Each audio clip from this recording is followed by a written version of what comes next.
Vous écoutez Les Films dans le Cabanon, un podcast dédié au pire du cinéma ou plutôt au meilleur du pire. Cette semaine, on écoute un film réalisé par deux cinéastes ben ça brosse, Super Mario Bros. Puis à part de ça, on est avec Luduc. Allô?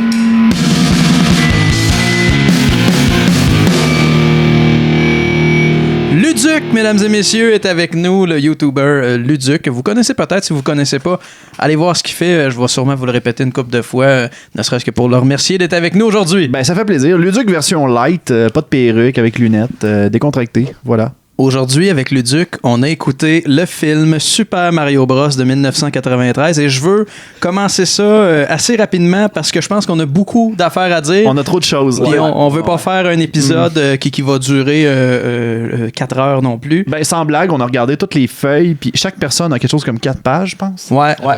C'est incroyable. D'après moi, je pense qu'on est mieux de pas bretter ses coins parce que sinon... C'est ça. Fait que c'est l'épisode parfait pour les gens qui font comme Trois-Rivières, Matane, aller-retour dans une journée. C'est parfait. Un petit spécial pour vous autres à la maison. Là. C'est parfait. Et comme on parle de Super Mario Bros, je pense que tout le monde ici a joué à un certain nombre de jeux Mario Bros.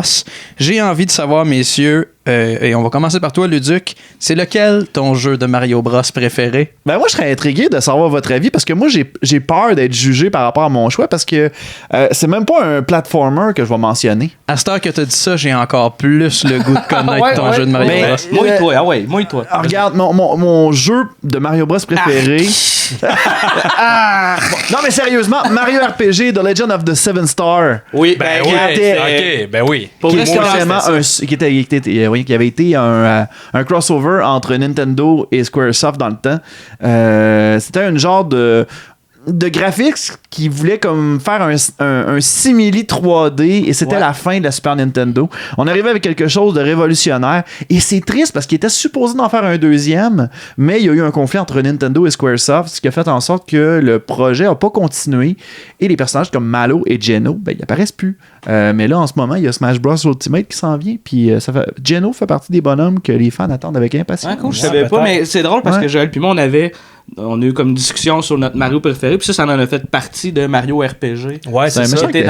Parce que je me disais, mettons, platformer, moi, ça serait peut-être Mario Bros 3, le classique Mario Bros 3, mais hors série, ça serait Mario RPG. Si c'est pas un platformer, ça serait Mario RPG. Si tu me dis un platformer... Est-ce que les spin-offs peuvent Vas-y. Regarde, moi j'y vais avec Yoshi's Island. C'est considéré comme Super Mario World 2. Mais Yoshi's Island avec le bébé qui crie, c'est pas conseillé pour les nouveaux parents, mais. Mais c'est un bon choix. À part le bébé qui crie.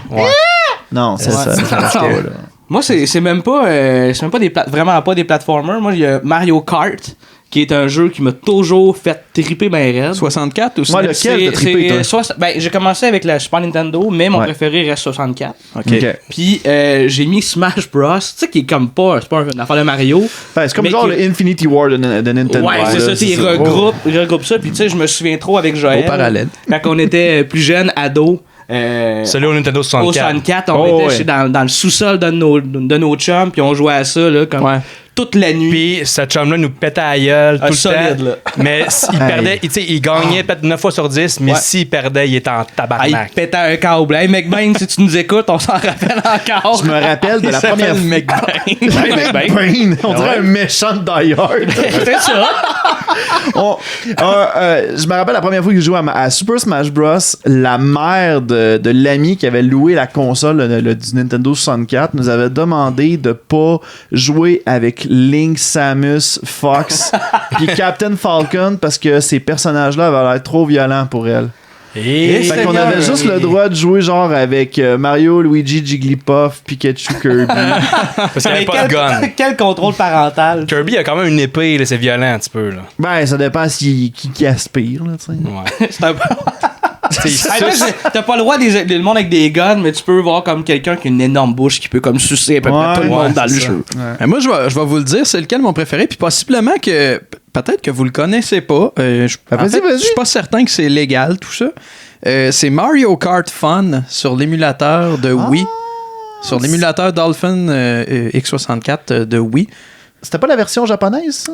En fait, c'est que tu peux... sur PC, il existe une version... il existe un ROM de Mario Kart version Wii. sur lequel il y a comme 100, 200 maps open source. Là, il y a des maps faites par des fans. Puis je dois avouer que je les connais pas personnellement, mais les gens qui ont fait ces pistes-là ont beaucoup d'imagination. Ah, cool. Ouais. Fait que ça fait le tour de ma question. On vient tous d'apprendre qu'Anto, c'est un pirate. Et voilà. On va ça fait le tour de ma question d'entrée de jeu. Je veux qu'on passe tout de suite au vif du sujet. Yes. Cette semaine, on regarde Super Mario Bros. De 1993. Je l'ai dit tantôt. Et on commence en regardant la bande-annonce.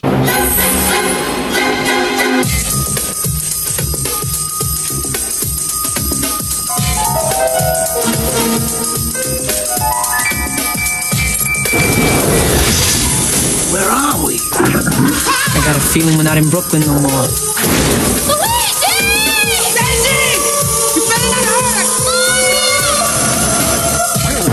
They're brothers. They're plumbers. Oh no! Mario! Luigi! They're on the trail of a kidnapped princess and a mystical meteorite It's incredible! that gives anyone who possesses it the power to rule the universe. Get me the rock! Come and get it, lizard breath! Now, they must rescue the princess. Luigi! Alien species escaping. And make it safely back Later, alligator. to our world Are you alright? before time runs out. Shoot him!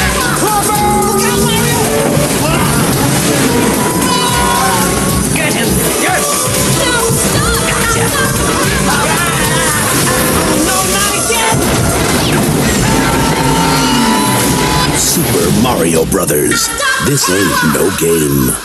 On voulait tous le faire à un moment donné, on voulait tous écouter Super Mario Bros dans le podcast, puis on s'était déjà fait, on va le dire, on s'est déjà fait une programmation pour toute notre première saison des films dans le cabanon, puis on n'avait pas réussi encore à caser le film, jusqu'à temps que Luduc entende parler de nous avant même de voir le premier épisode, et c'est venu à mes oreilles que ça l'intéressait d'écouter Super Mario Bros avec nous, fait que on a booké ça rapidement, puis voici le résultat. Vous êtes en train de l'écouter chez C'est grâce vous. à Olivier Magnan qui a rencontré, qui nous a reliés finalement. Exactement. Olivier Magnan de On Teste, un bon ami à moi, avec un projet sur lequel il consacre beaucoup d'heures à aller regarder ça. C'est bien intéressant. Là, on se rend compte qu'on peut être 4, mais pas 5, parce qu'il n'y a pas beaucoup de place. Il n'y a pas tant de place dans le cabanon. C'est assez serré, ouais. Ouais, au pire, on peut en planter un de bout entre Jean-Gab et moi en Qui arrière. reste là, tu sais, tout le long du podcast. On peut prendre la place du râteau dans le cabanon. Un 6e assis à la boîte, là. Ouais, on peut en installer entre les deux jambes, de là, Luduc. let's go. Super Mario Bros, c'est un film d'aventure, comédie, famille, science-fiction qui nous provient des États-Unis d'Amérique. C'est sorti en salle à l'été 93, un budget autour de 42 millions de dollars. Ça met en vedette Bob Hoskins dans le rôle de Mario. Ben ouais, on y John croit. Leguizamo, qui est possiblement un des acteurs qui a une des plus belles carrières dans toute cette distribution-là aujourd'hui. Parler de lui. Mais non, c'est faux! Qu'est-ce qu'il fait maintenant? Ben, écoute, j'ai pas la liste de films, mais. non, mais il joue toujours. Puis, regarde, je vais en venir tout de suite à parler de ça. C'est ça. Vas-y. C'est- John Leguizamo a été casté pour jouer Rogatien dans le remake américain de Taxi 22.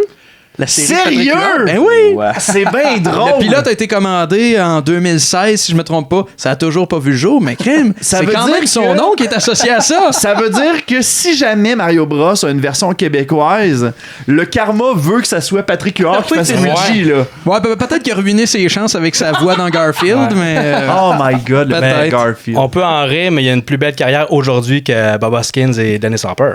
Oui. Ben, Bob Hoskins est déjà mort. Ben, c'est ça, les deux sont morts. C'est ça la joke. Wow, mais quel gag trash. Ouais, hein. Ouais. Donc, John Leguizamo dans le rôle de Luigi Mario, Dennis Hopper dans le rôle de King Koopa et Samantha Mathis dans le rôle de Daisy. C'est réalisé par Rocky Morton et Annabelle Jankel. Ça a d'ailleurs marqué la fin de leur très courte carrière au grand écran qui avait commencé avec Dead on Arrival quelques années plus tôt. Ouais. C'est un couple, on va y revenir plus tard, j'en suis convaincu. Hein. Un couple conflictuel. C'est écrit par Parker Bennett, Terry Runt, qui n'ont pas un CV très impressionnant, mais il y a aussi de crédités dans le cast and crew de ce film-là. Ed Solomon, qui est le scénariste de Bill and Ted, Men in Black, et plus récemment, Now You See Me 1 et 2. Pour vrai? Je sais que t'as aimé Mais ça. vrai, moi, je suis un fan fini de Oui, mais Mario sauf C. qu'il faut que tu saches que cet écrivain-là, il a juste écrit la première draft De Mario Bros. De Mario Bros, ok. C'était la première draft? Je sais pas. OK. Sérieusement, C'est moins impressionnant parce que je pensais que c'était nettement amélioré, mais sachant que c'est pas lui. Ben, genre, on a pas moi. Now You See Me 1 et 2, c'est dans mes films préférés. Ouais, parce que qu'est-ce qu'il faut que tu saches, c'est que Mario Bros, genre, il réécrivait constamment le scénario. Oui, c'est vrai. Quand il filmait, la draft était même pas encore finie, là, tu sais. J'aime comment tu prononces Bros. Mario Bros. La fois, c'est Mario Bros, mais c'est Mario Brothers. Mais Mario Bros, c'est Mario Bros, mais francisé. C'est vrai, t'as bien raison. Ouais, c'est vrai, c'est au Québec, tout le monde dit tout le temps Mario Bros, mais c'est Bros. Puis c'est vrai, Super t'as Mario raison. Brothers, ils disent jamais Bros, eux autres, ils disent juste Super Mario Brothers. Super Mario Bros. Ouais. Nous autres, on peut dire Mario Bros. On va continuer de dire Mario Bros. Évidemment, comme tous les films qu'on regarde dans le cabanon, c'est un grave échec commercial et critique. Ben voyons donc! Surprise! Hey! Un gros 4 sur 10 sur IMDb, 96e rang des films les moins bien cotés sur le site d'ailleurs. Le premier étant Disaster Movie, suivi de près par Super Babies 2. Oh my God, Super Baby Genesis, c'est ça là? Ouais, je pense que oui. Ouais, Super Babies. Ouais, c'est C'était pas les enfants intelligents? Hein? Ouais. Mais le deux, avec des pouvoirs, ouais, c'est quelque chose. Oh my God, avec des pouvoirs. 14% sur Rotten Tomatoes. Les cinéphiles reprochent au film un scénario trop léger, un jeu d'acteurs grotesque et le fait que le film soit pas assez près des jeux vidéo. Et moi, c'est surtout sur ce point-là que je rejoins l'avis des internautes. C'est loin des jeux vidéo en Simonac. Ben, quand on sait que l'acteur, Bob Hoskins, puis l'autre, là, Luigi, c'est qui, non, déjà? John Leguizamo. John, on va l'appeler John. Que ces deux-là, ils étaient sous pendant tout le tournage. Moi, sérieusement, je leur laisserais une chance. Je me dis, regarde, c'est pas de leur faute, c'est vraiment les conditions qui étaient dégueulasses. Là. Ah, puis on dirait pas qu'ils étaient sous, c'est tellement bien joué. Tellement bien livré. Quand ils font les glu. Non, ça, c'est un move de gaucho, ça. Ouais, puis il était tellement sous que justement, il y a une scène dans la camionnette au début. Je pense que c'est la scène au début, quand ils sont dans leur camionnette de plombier. Il a breaké trop raide. C'était John Leguizamo qui a pris sur le frein trop vite parce qu'il était sous. Puis la portière de la vente s'est fermée sur le doigt, sur la main de Bob Hoskins. Ça y a cassé un doigt. Ah, c'était ça l'accident. OK. Ouais, c'est une des nombreuses blessures qu'il y a eu dans le film. Ouais. Mais malgré tout, si on regarde les avis des internautes sur ce film-là, c'est un film qui est plutôt... en fait, c'est des avis plutôt partagés. Il y a beaucoup de gens qui boudent leur plaisir, qui l'aiment pas, tandis qu'il y a plusieurs qui voient en ce film-là un excellent So Bad It's Good. Moi, je vais vous le dire, je ne sais pas si c'est un So Bad It's Good. J'ai eu un certain fun à écouter ça, puis je me demande si sa note va être en haut de 0 ou en bas de 0. Je pense que ça va se décider pendant qu'on va en jaser. Ouais. Moi non plus, je suis pas trop sûr, mais moi, j'ai eu du plaisir à l'écouter. Faut pas prendre en compte que c'est un film de Mario Bros. Ouais. Dès que tu oublies ce détail-là, ça se passe bien. Mais toi, mettons, qu'est-ce que tu apprécies dans ce film-là? C'est le look années 90? C'est tout le production design? Non, moi, j'ai bien aimé les répliques cheesy. Ouais. Il y avait tellement de belles répliques que je suis parti à rire et j'ai fait comme... OK, ça, c'est bien écrit. That Koopa clown is one evil, egg-sucking son of a snake. C'est parfait, là. C'est super bon. Mais je suis assez d'accord. La haute moi aussi, voltige. je pense que c'est un peu ça aussi. Si tu oublies que c'est plate que le nom, ce soit Super Mario Bros. Ouais. Tu sais. Ça leur fait pas justice. Si t'enlèves ça, effectivement, ça devient un film sur Bad It's Good, je pense.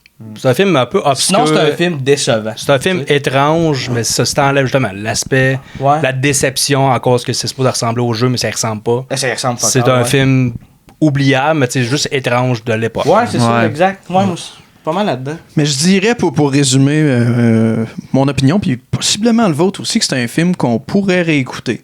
Ouais. On pourrait réécouter ça fait plusieurs fois que je le vois déjà. On le fera pas de suite, là, mais on pourrait. On pourrait. Rapidement, le synopsis de ce film-là, c'est Mario et Luigi sont deux frères plombiers. Encore là, deux frères, c'est pas sûr. Ils sont pas frères, non, c'est ça. C'est pas clair. C'est pas clair.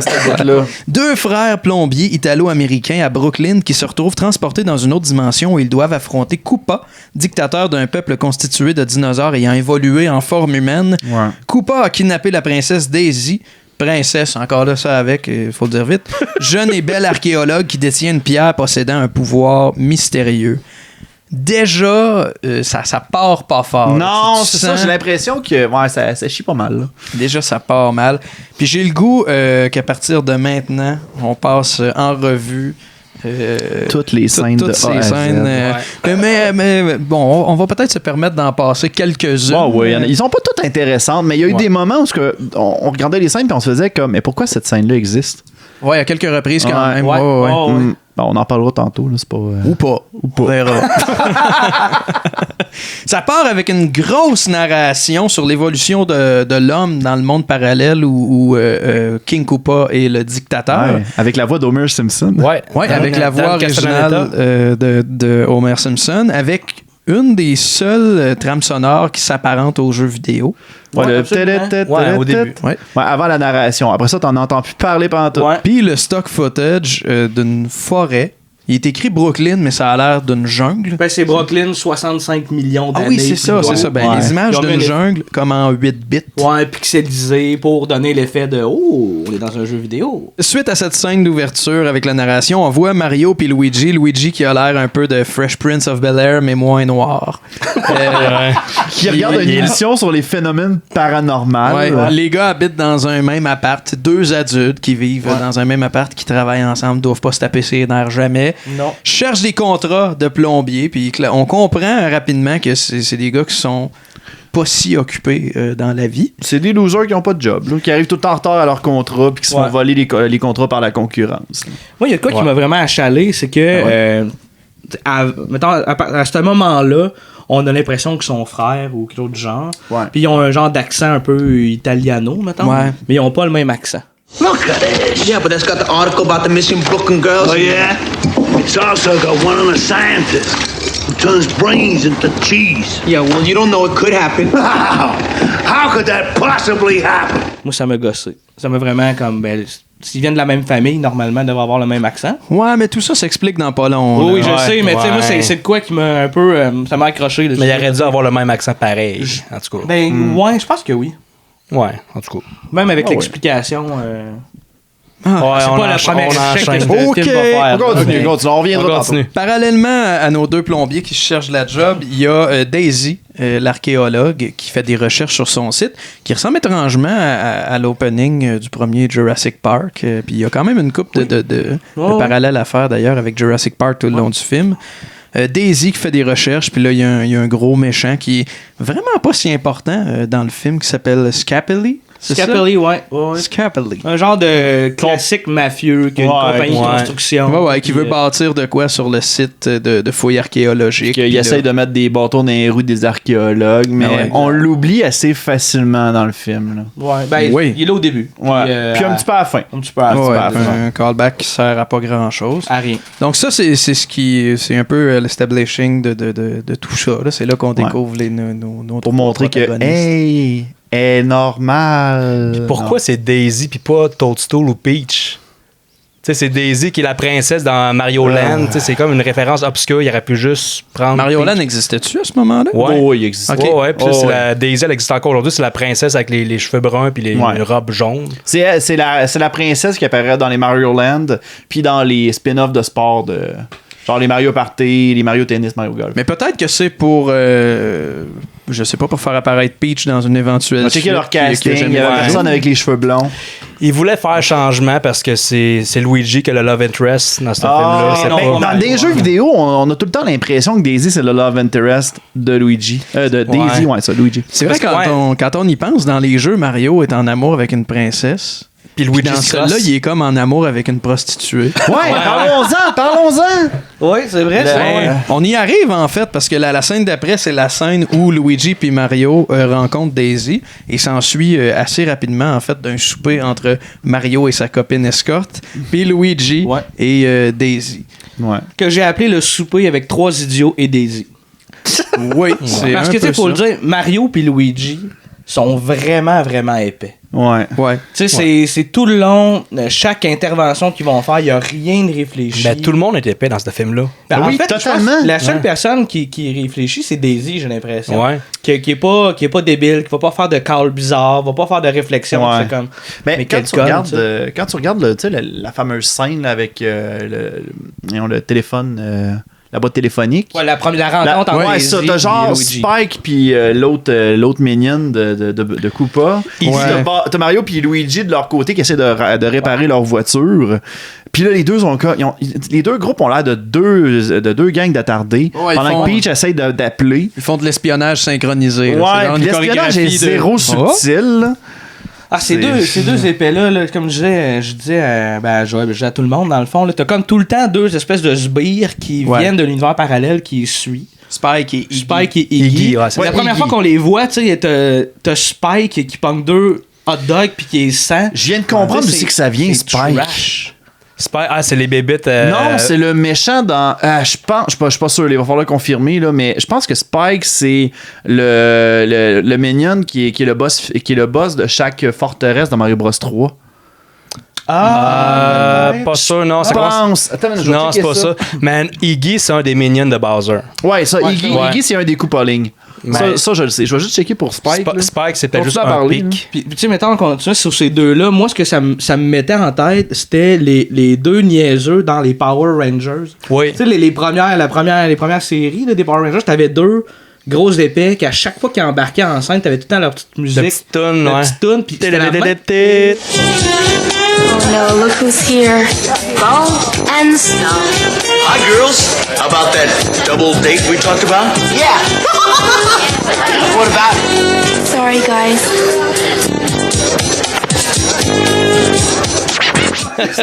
Mais c'est la même affaire pour ces deux épées-là. À chaque fois, puis même affaire pour Mario aussi. Quand, mettons, Iggy et Spike apparaissaient, t'avais leur genre de toune. Quand Mario puis Luigi apparaissaient aussi. Fait que tu sais, c'est vraiment... Oh my god. Trop la ressemblance, t'as-tu trouvé? Ben oui, c'est pas partout ce que je pensais. C'est en référence avec un bonhomme qui apparaît dans Mario World. C'est un Koopa qui lance des grosses. Voyons, qui fait grossir des genres de boules. Ouais. Épines, il est vert. Ouais. Si tu veux voir le référent, là. Ça serait lui dans le fond. Là. Oh, ok. Il y a genre les cheveux crépés en arrière, comme dans le film. Ouais. Okay, mais c'est tout ce qu'il y a de référent. Parce qu'il faut le dire que Mario World, c'était le dernier jeu de Mario à la sortie de ce film-là. C'est pour ça. Puis là-dedans, il y avait l'introduction de Yoshi. Le monde des dinosaures, c'est pour ça que c'est des dinosaures à fond dans ce film-là. Ils ont vraiment exploité. Ouais. Mais c'est pété, là, on essaie de forcer des liens avec le film, de dire, ils ont-tu le même nom que dans le jeu, mais dans les films, ça pas si évident. Hein. Hey, ça ressemble fuck out. Faut vraiment porter attention à certains détails pour remarquer les références, parce que crème que c'est même discret, c'est con, là, mais il aurait pu dans l'esthétique mettre des couleurs méga saturées, parce que j'aime ça, moi, des grosses couleurs. Ouais, je sais que t'aurais aimé. Puis, si maintenant il avait mis juste des couleurs saturées comme punchées, ça déjà ça aurait ressemblé un peu plus au jeu. Ouais, mais en fait, au départ, le film devait beaucoup plus ressembler au jeu, mais ils se sont dit que ça va coûter trop cher, ça coûte trop d'effets spéciaux. C'était supposé de ressembler à un genre de Alice au Pays des Merveilles, genre. Ouais, mais finalement, ils l'ont pas fait, puis ils ont quand même, avec ce qu'ils ont fait là, ça coûtait moins cher, mais ça a quand même coûté au-dessus de 50 millions, qui étaient beaucoup plus. Ils ont vraiment eu des dépassements de coûts. Puis ils ont pété le budget quand même, malgré le fait qu'ils ont fait ça une version plus cheap. Mais clairement, il y a de l'argent dans ce film-là. Là. On va le dire, c'est pas... il y a quand même une job de direction artistique de fait là-dedans. Je comprends qu'on peut le considérer comme un nanar. C'est pas un film qui est parfait, mais il y a un peu de travail. On sent que c'est chaotique. Là, mais... Les costumes, c'est beau. Les décors, c'est super beau. Là, quand on rentre dans l'espèce de monde parallèle, comme c'est très... Mad Max, un peu plus trash, chaotique, ça marche. Blade Runner / Mad Max. En fait, ça marche. Officiellement, les réalisateurs ils ont dit qu'ils sont inspirés par Blade Runner, Mad Max et même Die Hard. Ça, j'ai pas compris pourquoi. Il était même supposé d'avoir un caméo de Bruce Willis en personnage style John McClane. Ben, finalement, ça n'a pas eu lieu. Finalement, il aurait ressemblé plus à dans le 5e élément. Probablement, ouais. Look, là. Ouais, c'est ça, mais avant, ça après. Effectivement. Ouais. Fait que c'est quand même particulier. Je suis d'accord que ça paraît qu'il y a de l'argent. Ouais. Même les effets spéciaux, il y en a une coupe de cheap. Là. Particulièrement dans le monde parallèle, en fait. Oui, absolument. Mais c'est un peu cheap, mais c'est plus cheap parce que c'est de l'époque. Tu sais. C'est pas cheap tant que ça. Puis pour en revenir au film. Oui. On déroge beaucoup. Mario Luigi soupe avec Daisy puis l'escorte, et c'est là qu'on apprend que Mario... J'aime qu'on l'appelle l'escorte. Parce qu'on la regarde, on voit sa robe, puis on fait comme... Ouais, c'est un lien facile, j'en conviens. C'est peut-être pas une escorte. Mais il la présente pas. Non, il la présente pas. C'est genre, on prend pour acquis que Mario sort avec elle ou l'engage. On le sait pas. C'est pas mentionné. C'est pas dit que c'est une escorte, mais... c'est sa petite jupe là, qui fait que sa petite robe courte qui fait qu'on dirait une escorte. Ça doit être ça. Puis c'est là qu'on apprend que Mario et Luigi ne sont pas frères. Non. Exact. You mean you don't know who your mother and your father are neither? No, what do you mean neither? Because Mario here brought me up. He's been my mother my whole life. Hey. Alright, my father. Le titre, c'est Mario Brothers, mais ça peut pas être des frères. Fait que c'est ça. C'est surtout que ce backstory-là sort de nulle part. Vraiment nulle part. Ouais, mais tu sais, c'est juste pour relate au fait qu'il y a un autre point en commun avec Daisy. Puis là, c'est comme, tu sais, ils réalisent à quel point ils ont plein de points en commun, du genre, comme des parents. Ok, je comprends. Ouais.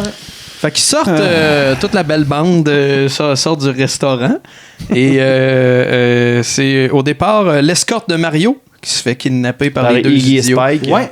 Parce que les deux sans intérêt, ils sont juste trop idiots. Ben oui, ils disent je pense que c'est elle, mais elle est costumée. Mais elle a crissement pas l'air de la personne qu'ils doivent capturer. J'ai noté ici scène burlesque dégueu. Je pense que ça décrit plutôt bien la scène. Ils font juste comme la poignée puis ouais, mais c'est surtout dans leur chorégraphie, les gars, de leur façon, tu sais, le plus petit qui se tient en dessous sur le mur, puis le plus grand au-dessus, puis tout est parfaitement placé. Comme les deux gars d'un Power Rangers. C'est sérieusement, là, comme des clowns vrai, du Cirque du Soleil. C'est quasiment copié-collé. C'est la même époque. C'était les comic relief de l'époque. Next. C'est ça, vous parlez tout le temps, puis quand je prends une gorgée, c'est là que vous êtes comme « Ouais, embraye, Hamelin! » Ah ouais, là. S'ensuit, cette scène-là est suivie des goons de Scapelli qui noient le site de recherche archéologique. Ils sont habillés avec la signature Scapelli. L'uniforme de travail pour briser un site archéologique. Ben oui, moyen moron. On va faire une job discrète. On va mettre nos suits écrit Scapelli en arrière. Exactement. Un peu plus, puis ils ont un panel avec lettré équipe de brigands. C'est vraiment toton. J'ai vraiment fait, mais c'est tellement absurde. Mais en même temps, ils disparaissent après ce moment-là. Oui, on n'entend plus. Mais c'est clairement sauf que catch. C'est pour que le spectateur catch que les personnes qui font le bris, c'est eux autres. Parce que oui, mais crime, ils disent c'est sûrement les gens de Scapelli. What did they do? C'est écrit Scapelli. Ben c'est ça, je disais tantôt, tout le monde est calme dans ce film-là, à part Daisy. Mais c'est drôle parce qu'à ce même moment-là, quand il voit le tuyau brisé, là, Daisy a fait comme, mais t'es un plombier, je le sais ce qu'il faut faire. Il court, il s'en va voir Mario qui est rendu déjà chez eux. Au lieu de l'appeler dans une boîte téléphonique. Ouais, mais à New York, c'est quand même rare des boîtes téléphoniques. Dans les années 90, ça existait partout quand même. Mais genre, tu sais, il s'en va directement là. Mario, il décide des suivis puis tout avec sa ceinture de plombier. Puis là, aller visser ça. Ça devient une scène de Grey's Anatomy ou je sais pas trop. Ouais, ça devient. Là, t'as Mario qui est à terre puis qui crie scalpel. Puis là, Luigi qui répète scalpel. Mais c'est pas tout à fait ça. Mais ils s'échangent des Westcott puis des j'allais dire des clamolettes, pas mal la même chose qu'un Westcott. Bref, ça a l'air d'une grosse opération pour juste comme refermer une boat. C'est carrément juste une boat. Ça montre un peu l'espèce de dynamique entre les deux là, qui travaillent bien ensemble. C'est à ce moment-là, oui. Je me demande, là, tu sais, la distance qu'il y avait entre l'appartement de Mario et le centre d'excavation, l'endroit aurait pas été inondé rendu là? On sait pas, il y avait tout, Mario. Ouais, c'est ça. On était pas là. Peut-être qu'il habite à côté. Les gars, je veux juste dire que dans la vraie vie, il serait naillé, le centre d'excavation. Il y avait pas de débit d'eau. Oui, mais dans la vraie vie, il n'y aurait pas d'univers parallèle ou des dinosaures. Bon, monsieur joue la carte de c'est de l'imaginaire. Ben oui. Ben oui. Fait que là, les idiots enlèvent la bonne personne cette fois. Bravo, les gars. En assommant Mario et Luigi. Enlève Daisy. Et là, il y a Mario. Mario, oui, t'as raison. Mario Luigi court après Daisy dans les tuyaux. Et là, il y a l'écho de Daisy. Et il y a Luigi qui est comme « Es-tu sûr que c'est bien elle? » Puis Mario qui répond « I've been listening to pipes all my life. Come on. Okay, come on. » Les tuyaux, une autre référence au jeu. Hein? Ouais, c'est vrai. Quand même. Quand on creuse bien. Puis là, il y a comme une espèce de trappe de sable qui est pas sans rappeler le moment CGI de Spider-Man 3. Espèce de trappe de sable où Daisy est là-dedans en train de s'en aller dans le monde parallèle, le monde des Koopas. Mais elle revient genre 3-4 fois. Ouais, ouais. C'est comme si, maintenant les mignonnes qui attiraient, ils tiraient pas assez fort. Non. Puis ça revient, là, simplement pour comme, hey, vous avez manqué mon... Je suis là. Vous avez manqué mon collier, repognez-le. Repognez-le. Repognez-le. Clairement, c'est elle. Clairement, c'est elle qui crie, puis il y a Luigi qui crie. Daisy, is that you? Dans ce qui est probablement le pire moment de jeu du film, du moins le pire moment de John Leguizamo. Il était sous. Possiblement. Daisy! Is that you? Ça ressemble à ça. Fait que Mario Luigi tombe dans le monde parallèle et ça, c'est une séquence typiquement années 90 qui mérite un extrait.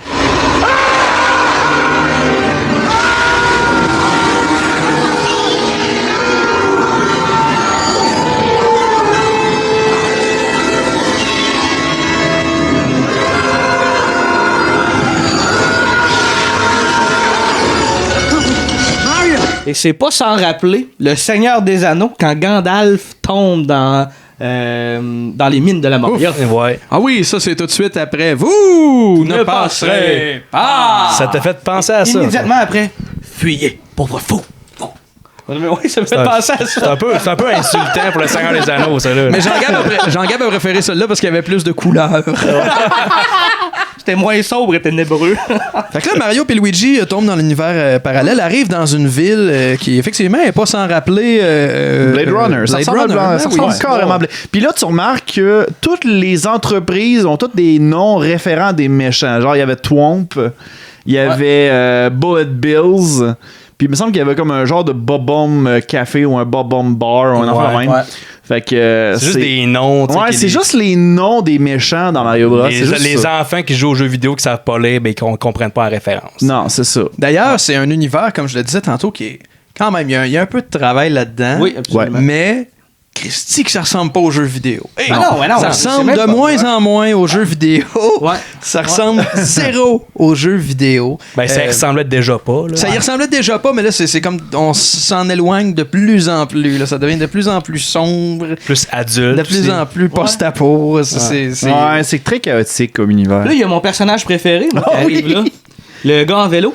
Ah oui! C'est un dude random. C'est ça. Est-ce qu'on peut montrer l'extrait du gars random qui fonce nulle part puis on est comme, man, tu regardais pas devant toi, là? Puis il le fait 2 fois dans le film. Ouais. On pense que c'est le même. Ben oui, c'est le même. Ben c'est le même. Tu sais, c'est con parce que c'est comme dans la présentation de la ville. Tu sais, genre, tu vois des véhicules qui sont comme des autotamponneuses avec des trucs électriques au-dessus du char. Tu vois du monde, c'est comme assez agressif. Puis là, le dos qui tombe en vélo. Ouais. Mais il n'y a pas de raison, il n'y a pas d'explication. Non. C'est juste pour d'après moi, je pense que pendant le tour, tu sais, genre, il manquait des scènes, puis on pognait cette séquence-là d'une des séquences de fin du film. Puis on fait comme, hey, on va le patcher là parce qu'il y en a un autre moment où il tombe d'une place. Ou c'est des images. Je sais pas. Ou c'est des images inutilisées d'Armageddon quand les gens se sauvent. Ou de Blade Runner. Ben, considérant que les réalisateurs c'était des mardes puis ils traitaient le monde comme de la marde, ben, je comprends que c'est un des deux qui a poussé le vélo. C'était juste leur gros fun de dire, toi, casse-toi la gueule en vélo. Ouais, ça, ils l'ont toi, poussé. donne une tape. Ben, t'as-tu dans tes recherches le figurant? Ouais, le figurant qui s'est fait verser du café sur la tête. Parce qu'il avait pas l'air assez sale selon le réalisateur. Ouais, c'est ça. Mais il s'est défendu en disant, ouais, mais le café était pas chaud. C'est correct. Dans le fond, c'est moins pire. Le café était pas chaud. T'sais. Parce qu'on oublie que s'il y a Spike et Guy, les deux personnages d'idiots, les deux réalisateurs du film en sont des pas pires. Si on Bob Hoskin puis John, ils ont passé tout leur tournage sous. Fait que... Puis pour quoter Bob Hoskin, il dit que c'est un fucking nightmare. C'est ça qu'il a dit en entrevue. Puis c'est lui puis Dennis Hopper, c'est leur plus gros regret dans leur carrière. Dennis Hopper est en Koopa, je pense. Ouais. C'est-tu Koopa? Ouais. King Koopa, qui est le nom japonais pour Bowser. Je sais pas pourquoi ils l'ont pas juste appelé Bowser. Ben, je pense que c'est à cause que, tu regardes, on s'entend qu'ils n'ont pas fait de leur recherche très poussée. Là. Ouais, oui. Tu regardes le film, là, tu fais comme... Ouais, effectivement. Puis immédiatement après le gars qui tombe en vélo, c'est la première fois qu'on voit... du film. Le gars qui tombe en vélo. Moi, c'est mon bonhomme préféré dans le film. Tu sais, c'est pas compliqué. Parce que je comprends pas encore. C'est la première fois, après ça, on voit Koopa dans son château. Avec les deux marrons. Avec les deux marrons. Puis là, il call out tout son méga plan d'Evil. Il dit au complet. King Koopa, c'est comme l'espèce de dictateur de la place. mais il y a juste 2 épais qui travaillent pour lui pour aller chercher la pierre. Ouais, Le reste, c'est tous des Goombas. Tout le monde le craint, mais il y a 2 personnes 2 futées. Ouais, 2 astis de colons. Les hommes de terrain. Ouais, c'est ses ça. cousins. C'est ça, c'est les 2 seuls qui peuvent travailler pour lui, on dirait. En fait, je pense que c'est les 2 sont cousins. Puis il est possiblement frère aussi. Je pense que c'est cousin aussi de Koopa. Ils le disent plus tard dans le film, ça. Ah, mes cousins, ouais. C'est ce qui explique quoi qu'il est tolère, peut-être. C'est une faveur. Ouais, genre. Parce que, tu sais, les gars sont clairement, là, pour vrai. Mais ça, on s'entend que les cousins, ils ont pas ils craignent carrément, Koopa, là. Ouais. Il fait comme, s'il nous pogne, s'il nous tue, ben, il serait nice. Avec raison, c'est un sale. Puis d'ailleurs, Koopa, il apprend que Mario et Luigi sont là. Puis il décide de lancer le Plumber Alert. Plumber Alert. Oui. Comme si ça existait, là. Ah non, encore une invasion de plombier. Ginette! Va partir la lampe à plombier, là. Ben oui, c'est ça. C'est le Plumber Alert. Bon, on l'a-tu dit, c'était quoi le plan de King Koopa? Ah, vas-y. En fait, moi, on l'a pas dit, non? Oublié, genre, l'élément important du film, c'est la recherche du collier avec un bout de météorite. Ouais, qui viendrait compléter pour pouvoir fusionner les 2 mondes. Donc le monde des humains et le monde des dinosaures évolués. Ouais, parce qu'il est jaloux du monde des humains, en fait. Puis il veut conquérir le pays qui est Brooklyn. Ouais, c'est ça. Il dit que what world that is Brooklyn. Puis ça prend la petite météorite, la petite pierre de Daisy pour ça. Exact. Fait que, puis autour de ça. Puis la pierre, Mario puis Luigi l'ont pas de tout le film quasiment. Là. Parce que directement en arrivant dans la ville, je pense qu'ils se font voler par Big Bertha en partant. Ouais, c'est ça? La grosse Big Bertha qui est une référence, le nom du gros poisson dans Mario Bros 3. Ouais, c'est ça. C'est une grosse black. En fait, non avec seulement. des spikes rouges. Ouais, c'est vrai, ouais, qu'il y a un kit un peu sadomaso. C'est spécial. En fait, non seulement ils ont pas la pierre, ils l'ont tout simplement pas. Tout le long du film, ils l'ont pas, les gars sont motés. Là. Ils sont genre tagués comme étant ceux qui ont la pierre, mais ils l'ont jamais eu de leur vie. Ils savent pas de qu'est-ce qu'ils parlent. Fait que... les méchants sont épais, les héros au moins autant. Oui, vraiment. C'est un peu ça l'idée. Fait qu'on revient, puis là on va alterner beaucoup en fait entre le repère de Koopa puis les gars qui sont perdus dans la ville. C'est là qu'on va entendre des trucs comme Egg Soccer et Egg Soccer, on dirait qu'il prononce comme si c'était vraiment pour remplacer Cock Soccer. Je pense que c'est ça. C'est pas mal ça, parce que plutôt ils disent son of a snake, c'est pas mal son of a bitch. Egg sucking son of son of a snake, c'est cock sucking son of a bitch. Mais c'est-tu le moment où on arrive avec la grand-mère qui les attaque avec un taser? Là? Ça, c'est. Ouais, c'est pas mal quand il arrive dans le. En fait, c'est vraiment chaotique ce passage-là du film. C'est ça, tu sais, genre, il y a Big Bertha qui arrive, qui part avec le morceau qui pogne la grand-mère, qui agaroche, qui pogne le collier, qui s'en va. C'est vrai, c'est la grand-mère qui est partie avec le collier que Luigi avait dans les mains. La grand-mère est partie en faisant comme hey, vous avez pas de coin, fait que je vais pogner votre collier. Puis dans après ça, il y a genre 2-3 personnes qui tombent d'une mezzanine. C'est vrai. Toujours la même place. C'est bien chaotique. Puis moi, pour vrai, mettons, je pense que le film aurait gagné à ce que ça soit moins chaotique comme monde parce que je trouve pas ça crédible. Je sentais que c'était un peu comme Idiocratie. Ou que, tu sais, je sais pas si vous avez vu le film, Idiocratie, c'est qu'en gros, c'est comme si c'était la planétaire dans le futur. Le titre en dit long. Ben oui, vraiment. Puis dans le fond, c'est juste... Tu sais, mettons, grossièrement, c'est une critique de... C'est juste le monde moins intelligent qui se reproduise. Fait que veut pas, c'est eux autres qui vont conquérir la planète. Fait qu'au final, mettons, ils vont arroser leur champ avec du Gatorade parce qu'il y a des électrolytes. Genre. Puis ça me donnait l'impression que dans ce monde-là de dinosaures évolués, mais le monde est tout épais. Il n'y a pas grand personnage de ce monde-là qui nous prouve le contraire. Que du monde intelligent. Tu sais, même Koopa, c'est clairement le plus intelligent de la gang, mais juste parce qu'il est terrifiant. Tu sais, il menace le monde en disant, tu sais, puis on arrive dans un bout qui va désévolutionner le monde. Fait qu'il crée comme un peu son armée en renversant l'évolution des personnes. Fait que là, il crée des Goombas, qui est comme finalement des gros bonhommes avec des petites têtes. Il capture Toad qui est un espèce de musicien de rue. C'est là que j'allais en venir. En fait, Toad avec un genre de coupe de cheveux qui est en spirale. Toad qui est un musicien de métro qui rencontre Mario et Luigi, puis à peu près à ce moment-là, ils se font arrêtés par la police. Ils se font envoyer en prison. Puis Puis parallèlement à ça, Daisy, elle se fait envoyer dans une espèce de cage à escorte. Où est-ce qu'il y a une escorte qui est en train de s'étirer... Puis, mais justement, la scène justement qu'ils disent Luigi Mario, il parle à un policier. C'est vrai. Il parle à un policier, puis il y a une espèce de prostituée qui. Mais tu vois comme une jambe de en haut qui frotte à côté de la face. C'est très érotique, adulte. C'est supposé. C'est ça. C'est ça, en fait. Les réalisateurs, ils voulaient. Parce que à l'époque, encore un peu aujourd'hui, mais les jeux vidéo, c'était pour les enfants. Ouais. Puis ils voulaient briser cette espèce de stéréotype-là. Ils disaient non, les jeux vidéo, c'est aussi pour les adultes. Mario Bros, ça va être un film pour adultes aussi. Mm-hmm. Fait que c'est pour ça que c'est comme il y a un problème de ton. Des fois, il y a des scènes très funny, justement, les deux Power Rangers, les deux gars de Power Rangers, puis après ça. À un moment, il y a une scène, il y a carrément une scène avec des danseuses. Il y a juste un plan qu'on voit, là, mais il y a des scènes qui ont été tournées, qui ont été coupées du montage avec des danseuses, puis ça aurait pu être côté PG-13 et même R. Puis on a enlevé ça, il y avait même des scènes de sexe un peu explicites. Tu vois, mettons, la scène de la prison où tu vois justement le talon de la fille. Ouais. Parce qu'ils ne montrent pas la fille. Ils montrent juste vraiment son on la voit un petit peu. Mais tu sais, c'est vraiment comme un claquement. Ouais. Ça rajoute au chaos. Ouais. Puis moi, ça m'a achalé. C'est pas assez... C'est comme c'est facile de faire que du chaos parce que t'as pas besoin d'expliquer rien. Le scénario était réécrit chaque jour. Quotidiennement, il effaçait puis il réécrivait des scènes. Fait que c'est pas que c'est chaotique comme ça. C'est pour ça que c'est en dents. Ouais, effectivement, ça expliquerait peut-être justement que le chaos est si inexplicable dans le fond. Ouais, ben ça me donne cette impression-là, moi, avec. J'ai l'impression que, genre, il y avait une idée de base au début, puis à la fin, c'est pas devenu partout ce qu'il y avait en tête, là. En fait, la version... Je suis même sûr que, genre, il y a certains éléments du film qui ont filmé puis qui se sont dit ce bout-là il va être très important dans le film parce qu'il y a telle autre scène, mais cette scène-là a été coupée plus tard, fait que finalement ils ont fait comme on reshoot dessus, non on n'a pas assez d'argent, fait que laisse faire. Tu sais, il y a des scènes où on regarde on se dit ben voyons donc, ça n'a aucun sens, on y reviendra tantôt, mais on va en passer plein.